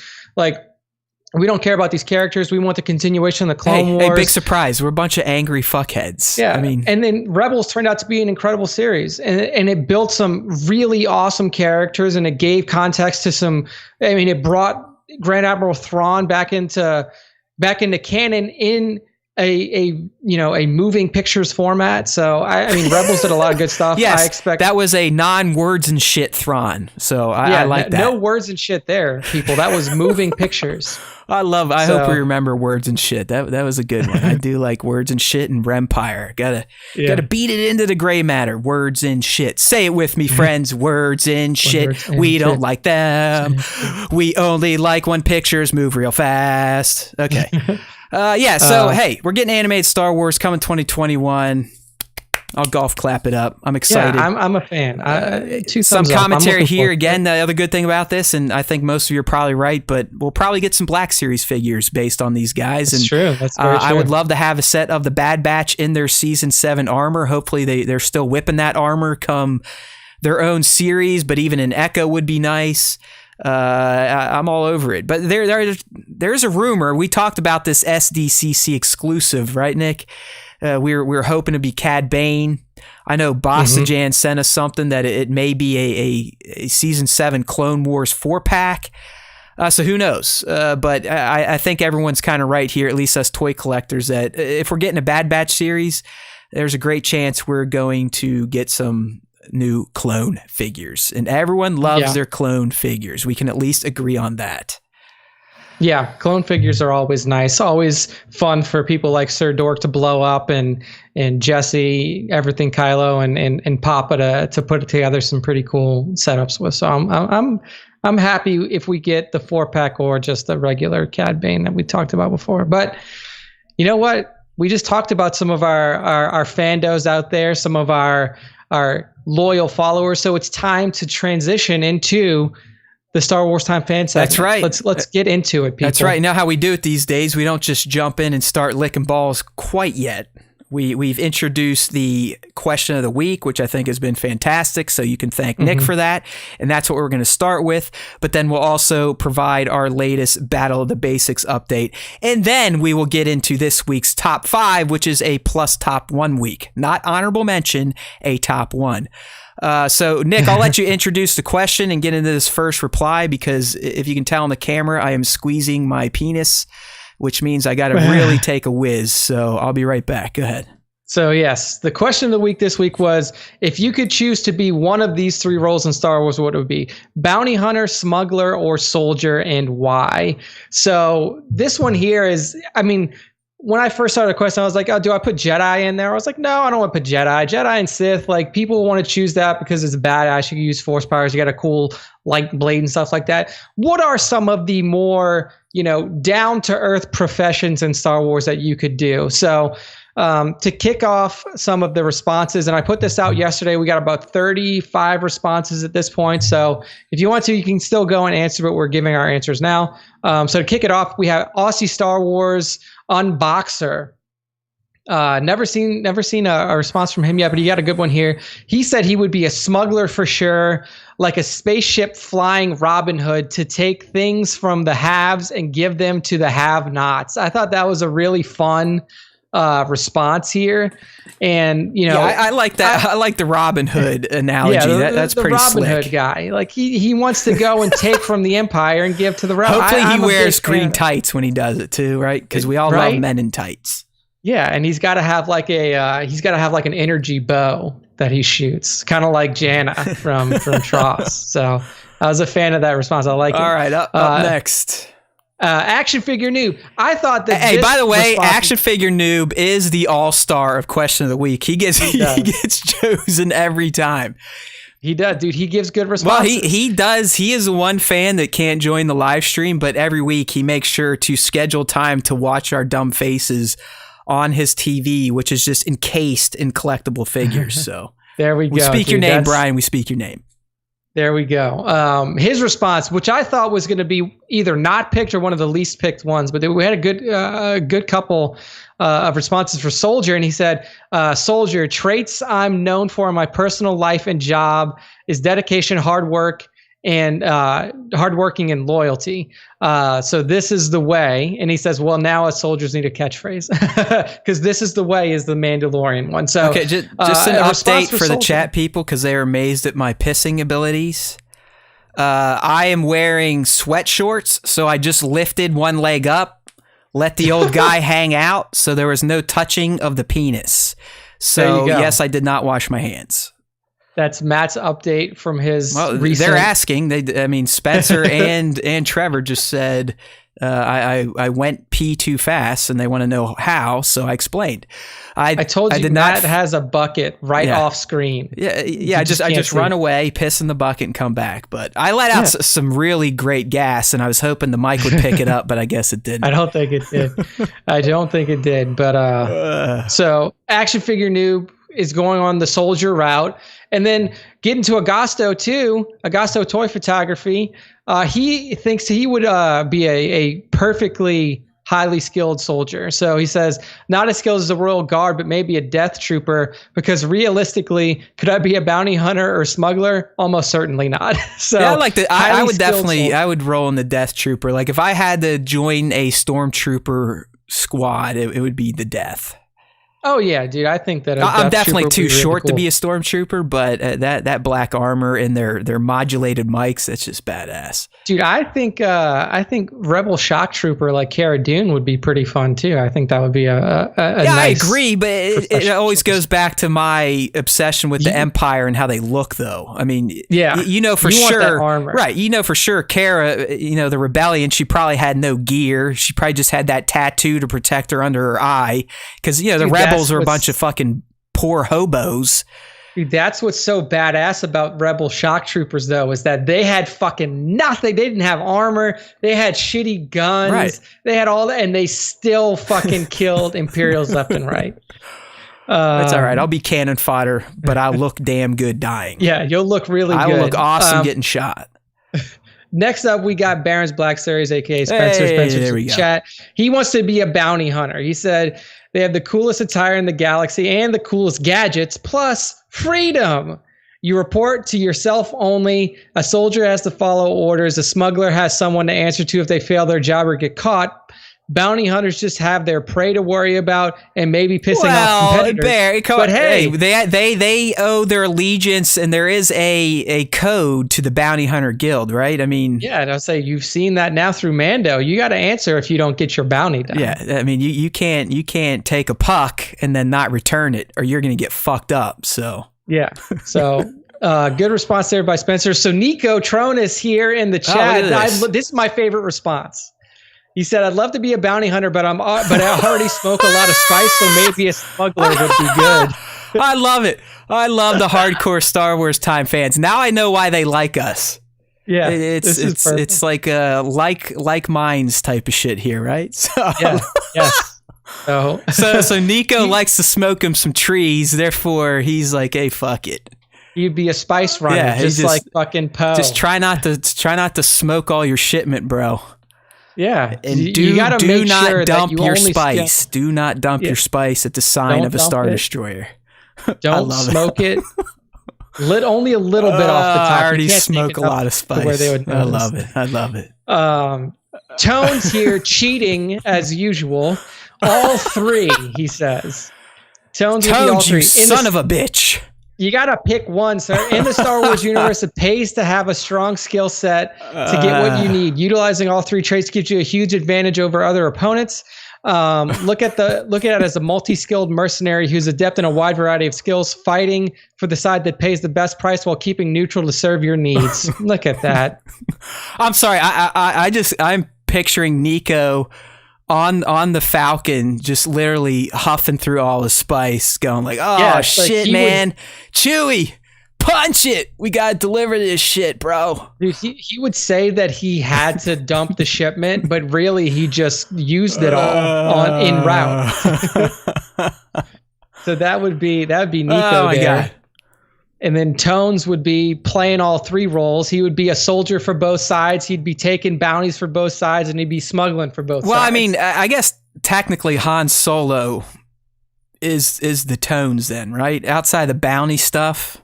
Yeah, because like Han was definitely soldier / smuggler for sure. And he was a soldier for both sides. And I don't know if he smuggled for both sides, because really, if you're smuggling, he technically smuggled Luke and Ben, old Ben. Yeah, so that was for the rebellion. Right. And then he did kind of smuggle for Crimson Dawn. Yeah. Well, the Hutt cartel. Well, yeah, you're right. Yeah, his first ever smuggle was for Crimson Dawn. Yeah, so the only thing he's missing is bounty hunting, and I'm sure at some point in time Han has hunted someone down, probably just fucking capped his ass, because Han always shoots first. He does. That was a Lucas mistake there, but I mean, I guess that's your closest to being the full trio. All right, Mr. Tones Solo. The Daily Imperial says, "I'd smuggle refugees off war-torn planets in the Republic era, saving them from the CIS, and I guess the GAR is the Galactic Republic. I don't know what the A is. You got me on that one. Galactic Republic. So he would be a smuggler. That's how that parses out in your head? Yeah. Galactic. That the R is galactic. I like it. Yeah. I don't know if anybody knows what GAR is. I assume I that you love like it. Yeah, anyone, because we're clearly not Star Wars fans. So what? I know CIS is the Confederacy of Independent Systems. Yeah, I don't know what GAR is. It's gotta be galactic. I love that shit. Galactic Republic. All right. So he's playing both sides as a smuggler, Daily Imperial. Scion, I'd find a way to be all three again. Fucking stealing from Tones. Maximize my profit and my reputation, being the best of all three. I'd be the go-to guy for top bounties and smuggling missions, and I'd be able to set my prices high as a soldier for hirer. Money, not monkey. You motherfucker, man. This is starting to become my favorite segment of the show. I don't know if I'm just cracked out right now or what, but I'm just laughing nonstop over here thinking about these responses. I know. It's like, also, for those of you, for Scion and for Tones, you're picking all three. How much time do you think it takes to do just one? I got another example just came to mind. I think we could argue expertly, in fact, that Din Djarin is all three. Din, okay, he was a soldier on that planet for those people. He's essentially at this point smuggling a child, and we know he's one of the best bounty hunters out there. So true. So one of the links that I put in, actually, I don't know why it broke, but it's not working. But that was from Sir Dork. So I'll just read this one off of the post itself. I remember you did have a Dorker in there. So yeah, I don't know what happened to it, but it's not loading back in our Slack channel. So Sir Dork says this. He says, "Do what's best for the galaxy and join the rebellion." Fucking soldier, Sir Dork. He would be an explosive expert. Yeah. He would definitely be planting mines and using rocket launchers to blow up the Empire. Yeah, that guy gets no guns, only things that blow up. So thermal detonators, you name it. Exactly. So that's the answers this week from the Peanut Gallery, from the Fandos who responded. Good job, everyone. That was a fun segment. And no, I am not drinking again. And no, I am not on anything else. I don't know. Sometimes I laugh. When I read stuff, I create images in my head and I kind of roll off that tangent. And the Nico one got me. And then Nick breaking down GAR into Galactic Republic. That was fucking gold. That's the only thing that I can think of. But we've got it cleared up now. It's the Grand Army of the Republic. But Grand Army of the Republic. It's the same thing. No way, man. Yours is the best. I'm running with that. Galactic Republic. Run with it. All right, dude, go. All right, Battle of the Base. I got to get the fuck out of here. Here we go. So the first one that I put up this week was Captain Rex versus Cartho Nassi from the old Republic. And Rex was part of the Galactic Republic. And then, so the way that this broke down, it was pretty stompy here. 85% to 15% for Karth, 76 votes to 13. So notable voters on the Rex side, which should be probably everybody.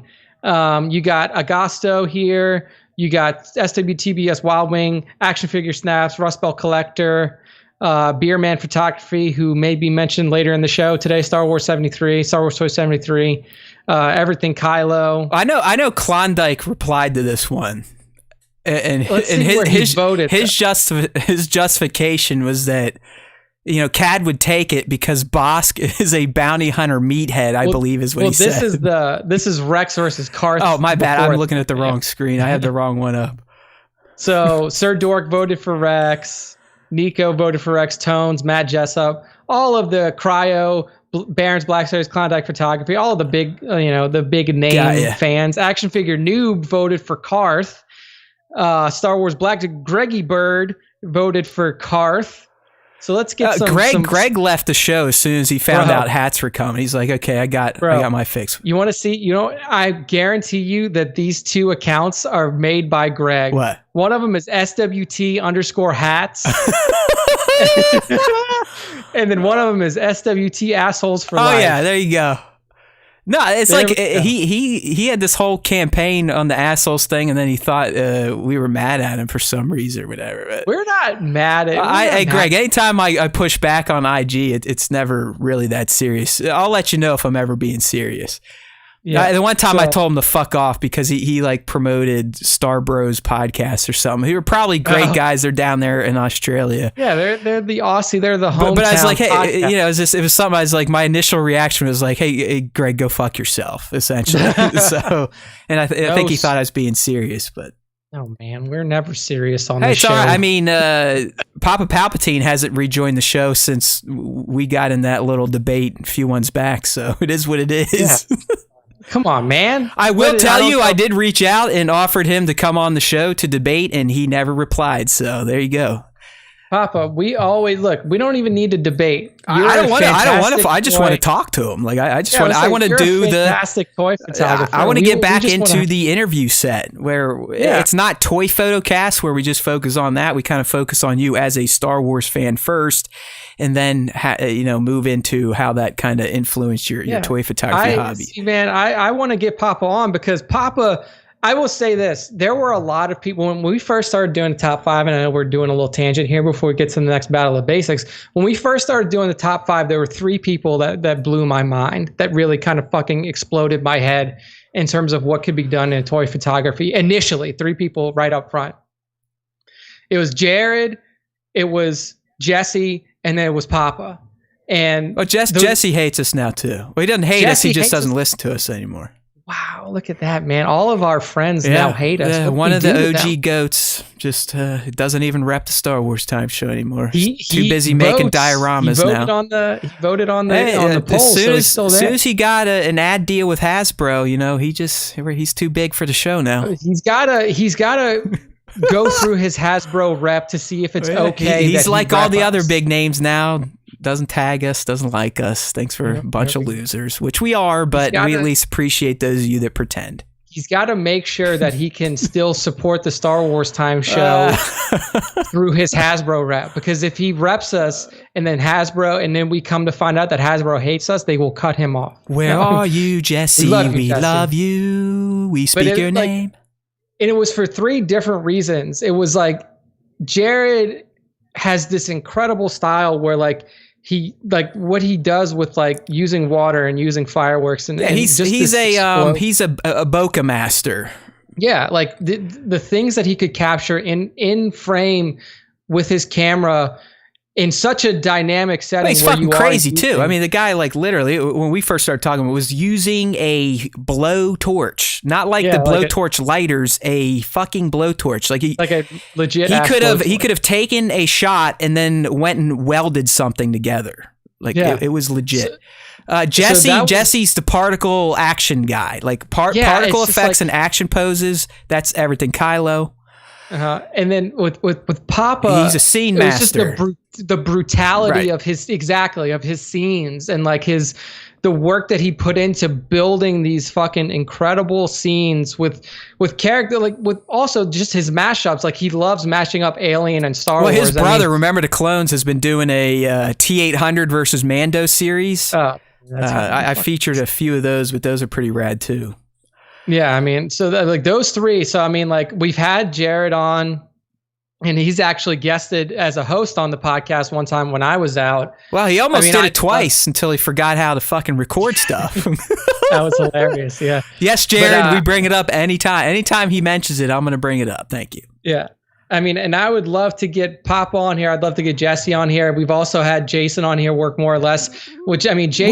We had everything lined up, but then all this shit happened, and he got to his dios, and who knows? I mean, hey, if you are listening, Jesse, we're just fucking around. Trust me. Hopefully, you're doing all right, because you never know. In this time, in this age we are living in, you don't know what the fuck's going on in someone's life. Yeah, you never know. You never know. It's like every Tuesday I learn something new about this guy. It's like the one week is like, oh yeah, I'm self-quarantined. Taylor might have COVID. I'm like, oh, that sounded like an interesting weekend. It was a very interesting. You have no idea. Dude, I'm just telling you, like, for those of you out there who like don't get that part of it, be self-isolating. We only had to do it for 4 days until she got her test results back. But just those 4 days was the most. It's so stressful. It blows. I did it for 48 hours here, dude. And my basement's loaded. I got pretty much everything I need. The only thing I had to do is go up my room and wash out my asshole. But it's like anything you touch, you're like, okay, I got to fucking wash hands, got to clean this. That I totally. Dude, it's nuts. It's very stressful. So, but yeah, man, I'd love to have Pop on, and I'd love to have, like some people who are in the chat right now that are, toy photographers and do incredible work. Like we never try to alienate anybody. We joke around a lot on the show with you guys, especially you guys who are, interact with us a lot through Instagram. Oh, yeah. There's a core. There's chat, definitely a core group of hardcore. The we fandos. Never aim to alienate or to make anybody feel bad. It's all in good fun what we say. So I hope that we didn't really get Papa angry and he's no longer a supporter of the show.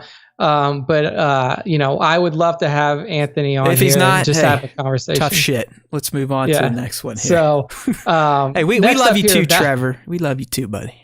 Battle of the Basics. Well, yeah, I mean, we have to get Trevor on here as well. Well, here's the deal. Like, I know what he's talking about. He wants to be on the show too, and he should be on the show. And he would be a great fill-in co-host because, I mean, he does this himself. He knows the ropes. He knows how to hit record, right, Jared? So, yeah, it just comes down to, at this point in time, schedules. Do we do interviews? Do we do 2 shows a week? If we do an interview show, do we do it with 3 people at once? It could get a little squirrely having myself, Nick, and a guest on. So who knows? But it's something we are working on. And when we say we're working on something, expect it to be ready within 6 months to a year. Yeah, exactly. But no, we'll get back to it. 1-6 shooter. Thanks for the reminder. I'll be in touch. Yes. Next up, we got the next Battle of the Basics. This was Bosk number 7 versus Cad Bane number 10. And I feel like Matt's speaking about Cad Bane on previous shows may have influenced his vote a little bit. 69% for Cad, 31% I think I Bosk. agree with the masses here. And like I said, Klondike definitely came out and said that the reason he went Cad, if he did vote Cad, was because Bosk is a bounty hunter meathead, kind of like a dummy, right? He is. He's a Trandoshan, and Trandoshans are definitely known for their. Are they more muscle than anything? Yeah, they're more muscle, more brawn than brains, you could say. So Cad Bane is a much more cerebral bounty hunter. Like he does not necessarily just run at you, hit you with things, and then you die. Like he has a brain. Dude, like I said, I thought Cad could have been top 5 in the bracket in terms of just his skill set. He may be. I mean, I don't know if I would consider a number 10 seed a Cinderella. I guess you could, just the bottom half the bracket, but he's doing well so far. 69-31. Notable Bosk voters. Let's find some here. Wild Wing, Tones. We have Action Figure Noob here. We have. In Cryo. A pure physical sense, Bosk is definitely a more imposing figure. If this was like a cage fight, and I guess. It's just hard because it depends on match. I can't give fucking this is exactly how the fight is going down. They're 2 bounty hunters, they're hunting each other. Like if it was a cage match, I think Bosk wins. Like if this is fucking Hunger Games, I think Cad wins. So yeah, if they have access to weapons, Cad takes it on. But if they're locked in an octagon, just fisticuffs. Bosk destroys him. I got you, but that's not really how the Battle of the Basics work. Because like you said, best versus best, and have at it. Let your imagination decide. There really isn't that much structure here. And yeah, I didn't vote because I'm lazy, but I definitely would have went Cad. I think Cad is a badass, and I think the fact that Filoni thought so much of him to kind of have him be the guy that gives Boba his dent and gives Boba more street cred in the bounty hunter universe, community guild, just goes to show you how big of a pimp this character was. So plus he just looks fucking cool. I mean, let's be real, when it comes to Matt Land and Star Wars, if someone looks cool to me, they're automatically a badass. Yeah. And I mean, Filoni thought so much of Cad that he basically built a lot of the first season of Clone Wars around him. Like he was one of the primary villains for that whole season. So Notable CAD voters here. Liam Smart Photography. We have him. We have, Agasto. We have, scrolling down. Star Wars Black Series 2019. So that's Greggy Boy. We got Sir Dork. We got Dad Fett. We got Klondike. We got Star Wars Toy 73. So that's some of our Baron's Black Series, Scion, Action Figure Snaps. So some of the people who show up in our chat a lot: Nico Tronus, Toy Box Photography, Rust Belt Collector, a lot of the Miss Geeky Gem, a lot of the interactive fans out there voted for I wish CAD we could get here. Miss Geeky to just join the live stream. It'd be nice to have a female on here so we're not just surrounded by a bunch of meatheads. I agree. This is a sausage party. We've the Star Wars Time Show has definitely become a haven for a bunch of ball sacks. Yeah. So but yeah, I would like, even if Jared could get Chaos Cuties in here every now and then. I know that Jared watches every now and then, so get Chaos Cuties in here. He better watch, or he at least listens, that motherfucker. I'm just kidding. Yeah. So it's a fun place. So everybody. there we go. That's the old Battle of the Basics update and our question of the week, which I had a fun time with, thinking about Nico smoking his spice and then Nick's Galactic Republic. Galactic Republic. There we go. The next two battles are coming up. These are going to be the last two of the first round. So then we're going to move into the second round of the bracket. We're going to have Mando versus Jyn Erso. I have a feeling of how that's going to go. You're going to have Cara Dune versus Candace Oro. That's a Mando from the Old Republic versus Cara's not a Mandalorian, is she? Kiara? No, Cara. Yeah, Cara Dune's not a Mandalorian, but we have a Mandalorian from the Old Republic versus a Mandalorian friend from the new era. So those two coming up. That's going to be a good one. Candace versus Cara. That's an interesting. Right, so I want to see how that breaks down. Get those thumbs ready. You can find all this, or at least the voting apparatus, on Instagram at Star Wars Time Show. So check it. Nick will be dropping them. Get to voting. And when it comes to the battles, you have to tap in the story. Don't just leave a comment. In the story. I put it in the post every time I put the post up. Vote in the story. So we have a new name, Nick. We are the Sausage Fest Time Show, and I think that's a very apt name for this show. But we have a lot of, actually, when I scroll through the votes, there are a lot of female voters. I don't call them out because they're not. They don't interact too much in the chat or within the Instagram posts and stuff like that. But we do have some female followers. We kind of stick to the people that interact with the show here, because I want to make fun of them. Like if I don't want to call out. I don't want to make fun of people who don't interact with the show. Yeah, then that would Instagram. Just be mean. It's a lot nicer if you just make fun of them to their face. Exactly. Right? Like I want to make fun of Tones for picking all three because I know he's in the chat and he interacts a lot. So, and I know that Scion listens at home. That's why I make fun of him for picking all three. All right. Well, it's time to stop making fun of our fans, and it's time to honor them and tweak their nipples, do what they like, massage them a bit, puff up their egos, because it is the top 5 plus top 1 Star Wars fan arts features of the week, chosen by Nick, and I get to play too during a top 1 week, so I have my own selection that we'll cover after Nick's top 5. So, buddy, let's go ahead and get right into it. I was spoiled again because I keep forgetting to send you my picks, which means... You even put it in in our Slack, you're like, I gotta send you my top dude. It's like, again, once the day moves on and I get moved into either playing Barbie, watching Barbie, or playing outside, doing this, that, the other thing, I just forget. And it was 1 a.m. last night. I'm like, fuck, I forgot it again. Now I'm going to have to post it and do all the bullshit. So I did see the choices, which I don't like doing. I like being surprised like some of you, because I know we announced the top 5, but I know none of you actually go look at the post to see who it is. But that's why we're here. Yes. And now I'm going to turn it over to Nick to introduce the first shot that belongs to an artist. Yes, a real, like a painter. And I don't know if I believe this is digital painting, and this is at Rosa Paints on Instagram. Rosa's made the top 5 before. One, because she's just an incredible painter. And she's located in Texas. I didn't know that until I looked at her page just now, but I'm located in Texas as well. And what we see here is a fantastic painting of Katie Sackhoff, who voices Bo-Katan in the Clone Wars and in Nick, this is what we could potentially see in a Mandalorian season 2 art book if all the rumors pay out and we do get live action Bo, and it is played by Katie Sackhoff. Yeah, I mean this was rumored out there, so this is pretty much exactly what you would see if this came true, and it's such a perfect portrayal of Katie Sackhoff, because like you have my cat just jumped up here, almost knocked down the mic. You have the red hair that is known for Bo-Katan. The face is a spot on perfect portrayal of Katie Sackhoff, and then I love like the highlights that Rose is able to get in here with her painting. Yeah, and this is the paint too. That's the hair. fucked up thing. Remember, this is like real ass paint, I'm pretty sure.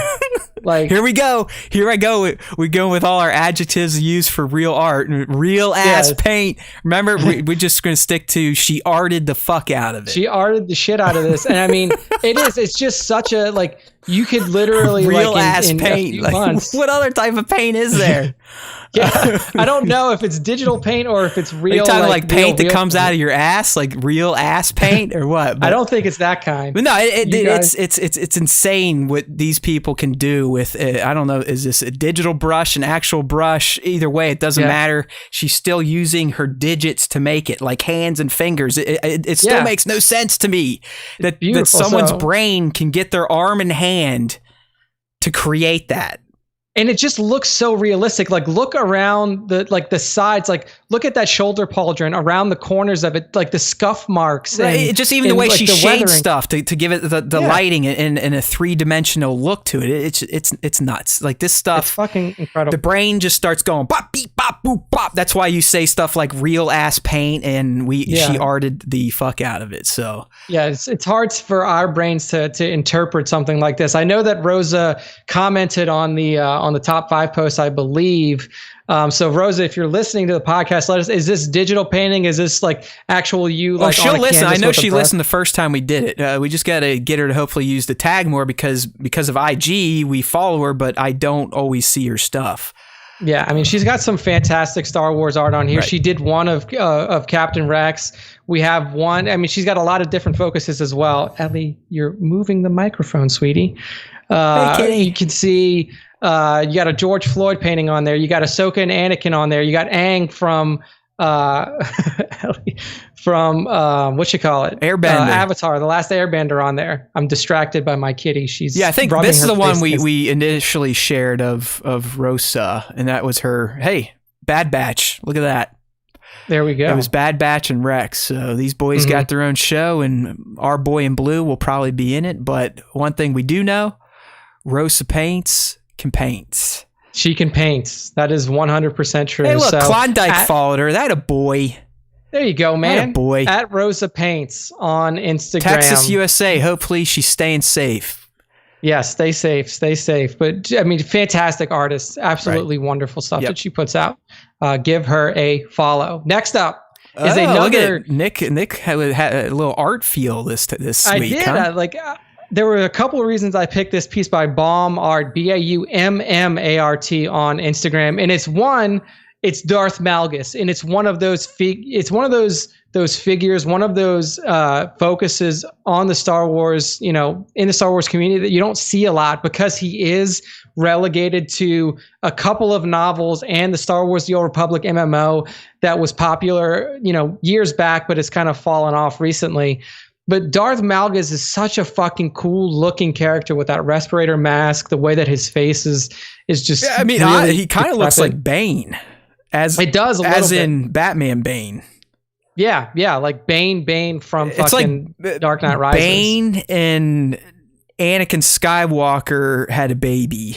Yeah, a little bit. And for sure. That was Darth Malgus. But this piece here, this is definitely. It looks like it's. Potentially like a sketch that he went in and then colored somehow. Yeah, I don't know. Does that make it an illustration? I have no idea. our buddy didn't join today. We got Masso's in here. He's the other artist that we've picked up on through Super Scoundrel. Masso and Super Yeah, Masso and Super. They did close. another team up, by the way, that we featured throughout the week. And it was excellent. It was with a patrol trooper take. So make sure to check those dudes out. But good stuff. Yeah, I mean, who knows what this art style is, but it really doesn't matter. It looks good. I mean, to me, it's like a comic book feel and illustration. Like I said, I like the glow of the eyes. Yeah.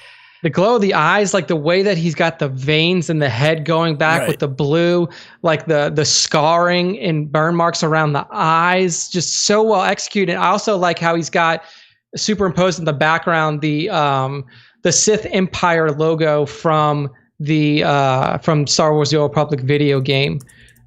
So really well done stuff here. I mean, like, I love Darth Malgus as a character. He was really cool to play, not really with, but, against at some points, and then have him, interacting with you within that game. So really cool traditional art piece here by Baum Art, Baummart, on Instagram of Darth Malgus. So well done, sir. Next up, sir or ma'am, I don't know if you're male or female. Next up here, we have @Faceless Trooper with a really good portrait shot of a scout trooper, just a straight up scout trooper holding his rifle. And then really, like, what grabs this is, like, this looks like a real person. Like, the way that he captured it, it just looks like a real human being. Oh, hold on. We got an update from one of the artists here. Masso Art said it's line art and cell shading is what we're looking at. So okay, I'm sure we'll forget, so we'll just use terms like real ass paint and arted. But thank you for that, because we're Masso, as you can tell, we're dumb as shit. We just know it looks awesome. Yeah, Nick. I'm guessing this is the Hot Toys version, which is going to add to that feeling, that lifelike feeling. But as I've said in the past, especially when it comes to portrait stuff, because that's kind of what I like to do, it's easier. But sometimes it's a little difficult because, as you said, and I've said in the past, a lot of times to sell toy photography, there's got to be emotion to the shot. And obviously in a static portrait, it's hard to elicit that emotion, but it can happen, and it happens in great portraits like this. But Faceless just always has this really nice, crisp and clean work. I like when he does. I mean, this isn't a full black and white. I'd say it's definitely very muted, but he does a lot of those. His work just always is crisp, if you will. Yeah, it's a crispy shot for sure, and it's like the background, like the smoke effects in the background, where you go from like almost like a solid white gray background at the bottom to like this trailing smoke effect up top is really awesome. I mean, it almost looks like what would be on a propaganda poster for the Empire, like this kind of like I want to fight or join the fight, and then you have that guy back there for sure. Exactly. So I just thought it was really well executed, very simple. Probably, I mean, I don't know because I'm not a toy photographer, but I imagine it's a relatively simple setup. But if you're normal, it probably. I mean, nothing's ever simple in this hobby to me because I'm a head case. But I mean, typically a portrait, it's more a case of setting your figure, getting its pose set, and then for me, I get into a whole light dance. Yeah, where I'm not entirely sure what type of lighting I want to use, but I start with a lume cube here, lume cube there, maybe my Philips hue there. I'll try changing hues. I'll try changing, am I going to mute the colors a little bit, turn the lights down? So it's a dance. Change the colors, look at the viewfinder. Change the colors, look at the viewfinder. Okay, now I like what we see. Let's get the atmosphere in there. Bang, bang, take a bunch of shots, and then weed down just the one good one. So they're simple in terms of the setup, the figure part. Now, to me, I think if you're going to do a portrait, you better jazz up the lighting. In this case, it's a nice stark contrast with the gray, black and white look. For me, I've been getting more into vibrant lights, lots of oranges and reds, those types of tones. But none of this is simple, my friend. I can promise you that. I assume. I mean, just ask my table and ask Crate Luke that I still have not found his second face in the backyard. It's lost forever. Rest in peace, Crate Luke face. Yeah, you're not going to get that one back. So at faceless_trooper on IG, excellent scout trooper shot here. Very well done. Next up, I think he's in the chat. I think he was in the chat. I know that you were trying to respond to him when the explosion on the audio side happened. At Beerman Photography has a really fun setup here. You have not full Beskar Mando, Baby Yoda, heavy Mando, Cara Dune, some background figures here, all in a bar. Dude, the guy in the back ordering a beer, I can tell you right now, that's Keanu Reeves' character from Cyberpunk 2077. I have that figure. Yeah. I just obviously haven't taken a picture yet because I'm a dickhead. But I was looking around. I had to get that figure because it's fucking Keanu, and he just looks like a badass. His name's like Johnny Fives or something in the game, but... Really? Other characters we have in there, it looks like he's got Wolf and another clone sitting in a bench back there. The back. This is just one of those shots. It's like, to me, it's a scene shot. The care went into choosing the props, lining up the little cans, the pool table. I'm assuming that's practical. Just the little details in here. Great, man.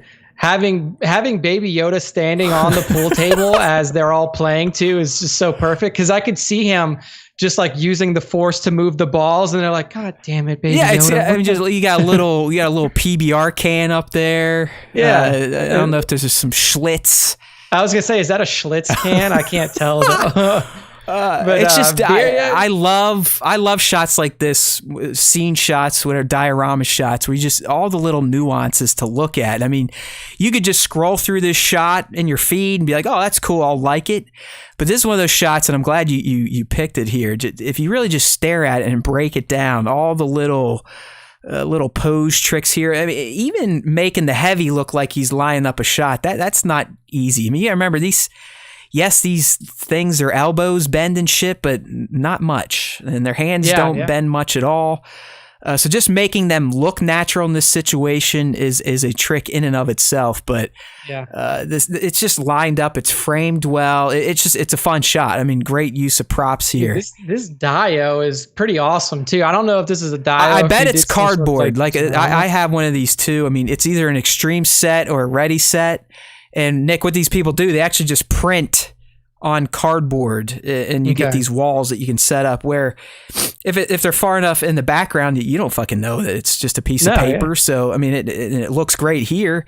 I do recommend using them if you don't want to spend all the money on space walls or building out dioramas like our buddy Jason B. Michael does these days, or Plastic Action. I mean, those guys, the shit they invest in, their props they print out, that's like, okay. That's way too much effort for me. So I'm all about these little cardboard things.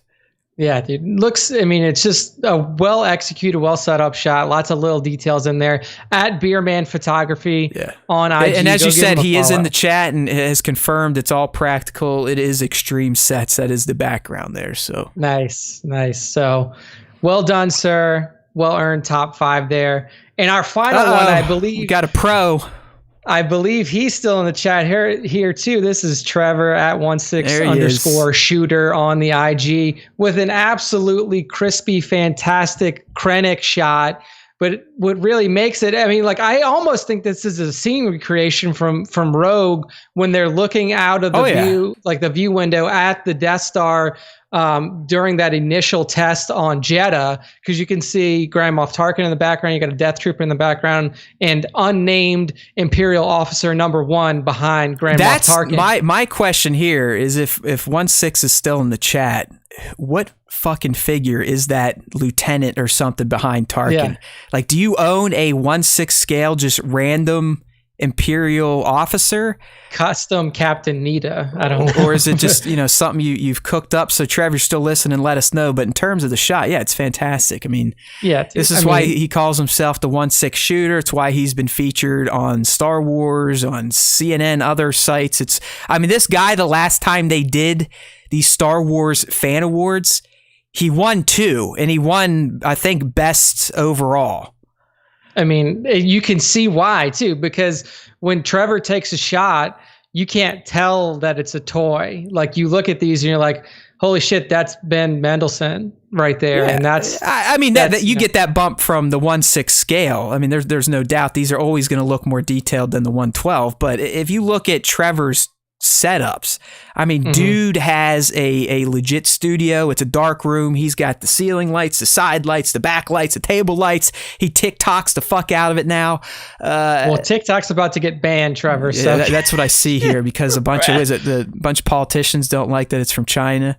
Oh, no. TikTok is legitimately, spyware, and I right? sent you something about I this. deleted it from everything. It is legitimately Chinese spyware. And I'm not saying that because I hate TikTok. Like, I downloaded it. I do social media advertising, so I was learning TikTok anyway for advertising purposes. Well, I read legit spyware. I read what it was doing. It could essentially access your copy drawer. So when you're on a device and you do a copy and paste, it saves it into a file, if you will. Like in cache, and that app could actually access that shit. Yeah, and it was also doing it not only for you, but your contacts. Like somehow it could access your contacts. And dude, it was fucked up. So Trevor did reply. That is a custom 1.6er back there, and he's using a Tarkin body. So I don't know if he bought multiple Tarkins and just did what he did with his little Barbies and sewed them up, but like I said, he is definitely one of the top guys out there, featured all around, not just on the Star Wars Time show. I mean, I know this is his most prestigious honor and credit he's gotten for his work, but he's been out there on some pretty big mainstream type of stuff for his toy photography, and I actually think he does. He gets paid for this at times. So that's why I call him the professional. Dude, I just clicked on to Trevor's page. This Nosferatu shot that he has up, the one that he has most recent, that looks insanely good. Wow. I ordered that figure too. I've fallen into the Mezco trap, Nick, which probably makes no sense to you, but it will to our toy collectors. It's just like these days, anything Mezco puts out in their 112 collective line is pretty much a guaranteed buy, but then you have to go suffer through their shitty checkout process where you never know if you're going to get it. You never know if your payment's going to go through, even though it's legit payment. But I ordered Nosferatu too. I'm not a huge monster movie guy, but the Mezco 112 collective line is just unbelievable. It's a fucking crime that they don't put out Star Wars figures.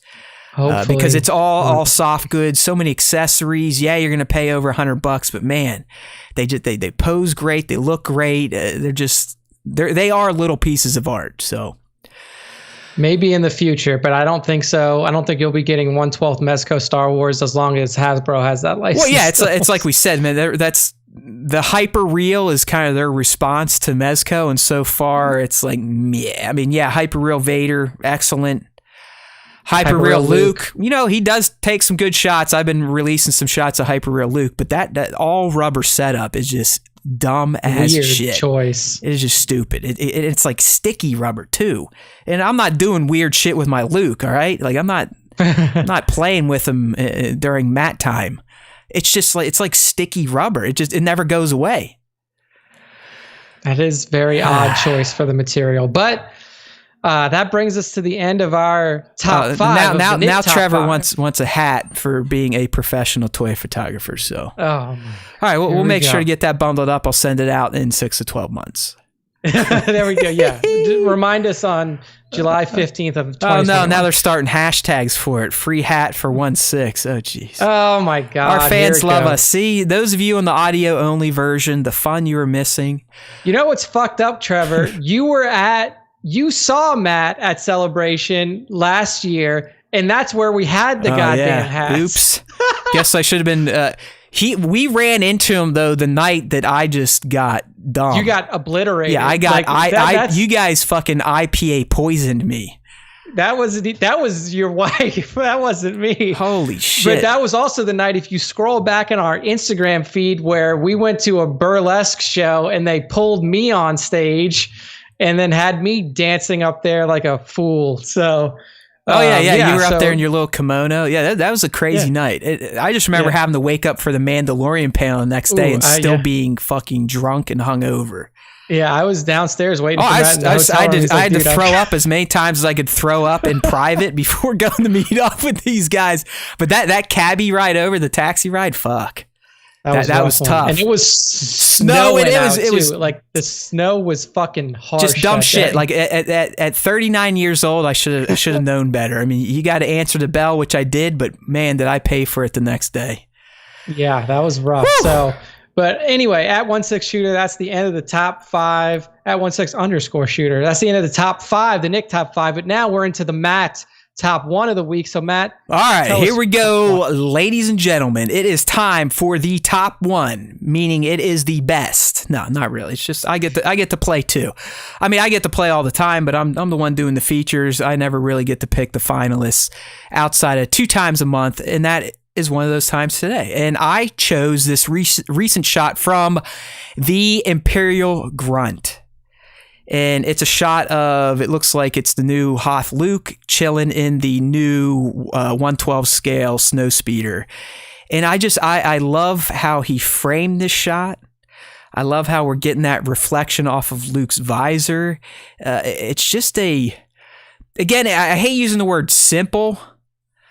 It's not simple. I get it. It's not a simple looking shot, but it's one of those shots that you can appreciate without having a bunch of effects in it, a bunch of crazy lighting tricks, or really even a bunch of lighting whatsoever. I mean, this is just a nice looking shot of Luke doing what he does best, and that's flying machinery for the rebellion and blowing shit up, or at least getting blowed up and then cutting open stuff with his lightsaber to blow it up. So I don't know, man. It's just, it's the angle of this shot. It's almost like Faceless Troopers, where it makes it feel like this is Mark Hamill in a cockpit. Yeah, it does look like it has that feel of like, it's almost like there, like somebody was sitting like above the cockpit when it closed. There you go. I've been wanting to say it's like it's as if he had a wartime photographer stuck to the outside of his snowspeeder to capture his heroics during the Battle of Hoth. Exactly. That's exactly. And like you mentioned too, like the glare coming off of the visor and just that light source coming in from the right-hand side of the photo, like it really makes it pop, because it makes you feel like, without having motion in it, it makes you feel like he's like turning into the light source in a way. Like I've got my Luke currently is, you want to see something funny? Again, I haven't even tried setting up pictures or anything with my snowspeeder and Luke and Dak yet, but because I'm almost 40 and still love toys, this is... I literally have my snowspeeder sitting right with me, fully decked out with Luke in it, as if he's going to go do something. Dak's back here and shit. It's like, yeah, let's play with toys. Yay. See, it never gets old. It's okay. It's okay, friends. You can be almost 40 or older than 40 in your 50s and still have fun with this shit. I literally this weekend was flying this around, chasing my daughter, having the best of time. But see, dude, the reason I wanted to pull this up is look how small this actually is. Okay. And look at the zoom he got in his shot to make this little tiny Luke in a cockpit look like a life-size human. So yeah, dude, that is impressive. Like I pulled up the stream so I could see. We have a delay on it, but I'm looking at the specific part of it. But man, like what Imperial Grunt did there it's incredible to be able to pull that image that we are talking about now out of that little bitty, like tiny ass window is he makes it look life size, and that sometimes is tricky, because a lot of these figures, you get too close, you start seeing a lot of the imperfections. I mean, this Luke is a $20 figure. This is not going to be a $150, $200 high end Star Wars figure. So even his lips look moist. That also just speaks to what Hasbro's been doing with that their photo face shit, or whatever they call it, photo reel, digi apple, blah blah blue blah. They've really improved upon these faces to allow people like Imperial Grunt to portray these little tiny pieces of plastic as if they are living, breathing pieces of life-size flesh. So job well done at the _Imperial _Grunt. I know he used to do a lot of comics with the toys. I haven't seen those as much as we used to. But definitely a good account to follow. Get a lot of his shots look lifelike. Not sure what his technique is, but they always look real. Real wartime shots is kind of what this account excels at here. Oh yeah, dude. Like one, I'm scrolling down, one from April 20th is like, it's a shot of pilot Luke standing in front of his X-Wing. And it looks like a shot that a wartime photographer would take before like you take off to battle. I mean, it's pretty fucking cool. So well worth the top one of the week, Imperial Grunt. Absolutely. And I do try, like on the top one, I'm not going to lie. I'm not going to say I play favorites, but I try to get people in we haven't talked about in a long time. And I don't blame Nick. It's hard. Like when you just say, hey, look at 70 plus shots and pick 5 that are awesome. They all look fucking awesome anyways. That's why they're getting featured. But trying to limit them gets tough because, I mean, there were so many shots I wanted to pick for my top one. Cryo's creation with the Vader head holding little Luke in his hand. I mean, come on. That is a super creative shot. But we talk about Cryo a lot, so I wanted to shed a little more light on someone we haven't come around to. So that's kind of how I'm approaching the top one. I'm looking for either people that I am a huge fan of in Haywood Pop Life who hasn't gotten a turn, a new account, or someone that just hasn't been discussed in a while. Clearly the shot's already going to be excellent. It's just that's kind of my mantra for the top one, if you will. Yes. So that's the top one. That's the top 5. All right. And that is the end of the show. We did it, and I only dropped out for like 10 minutes because of my mic in this show. So as usual, I like giving myself a bunch of overhead to mix the audio-only version tomorrow, so I'm looking forward to that. I got to figure out where the fuck-up's at, where my audio went, and how to splice it all back together. But it was a good time. I'm glad Nick was back. It's always fun when the co-pilot is in the other chair of the Star Wars Time Show Falcon. So it's been real, people, but it's that time. Let's go. Start to shimmy. Start to shake. Start to shimmy. Start to shake. It's time for the Star Wars Time Show dance. So get your happy asses over to StarWarsTime.net. This week, we actually had some new content out there for you. The stuff we talk about. Hey, there's an ad for eBay. Lego Star Wars. Click on it. Give your friends a penny. But the real reason you're coming to StarWarsTime.net is to subscribe to the podcast if you're not already subbed up. Those of you that listen on the reg, you better be subbed up. And wherever you're subbed up, you have better have left a rating and review. And guess what? Just because you're a sub on Spotify doesn't mean you can't be a sub on Pandora, iTunes, Google, Android. Do it everywhere. Why not? You never know if you'll be left without an app. You need yourself the Star Wars Time Show. So get subbed. And in all seriousness, please, the ratings and reviews are better than money to me. That's what we need. That's what drives this show and search engines, this, that, and the other thing. I can tell you July is looking like shit. There's a lot of factors there. I mean, it's the summer. People forgot that there's a pandemic. There's a deadly virus. So I think less people are tuned in. But I also think Nick and I are just really bad at capturing new people and having them stay around. So that's why we need you. As I've said, it's not up to us to grow this show at this point. Our content is what it is. It kind of sucks for most people. We need you to trick those people into becoming super fans like the 1/6 shooters, the Tones, the Spencer Barons, the Twinkle Titties, right? The Bossajans, the Nikos. We love you all, but we need more. It will never be enough for this Star Wars Time Show host. So please help us out. Ratings, review, spread the word. If you're on YouTube, always like and always comment and sub up with notifications. And why, you may ask? Well, there's always time for Star Wars Time, so that is a dumb question. There are dumb questions in Star Wars Time land, so don't ask them. But as I always leave you, if you do listen to the Star Wars Time Show, the Force will indeed be with you. Always.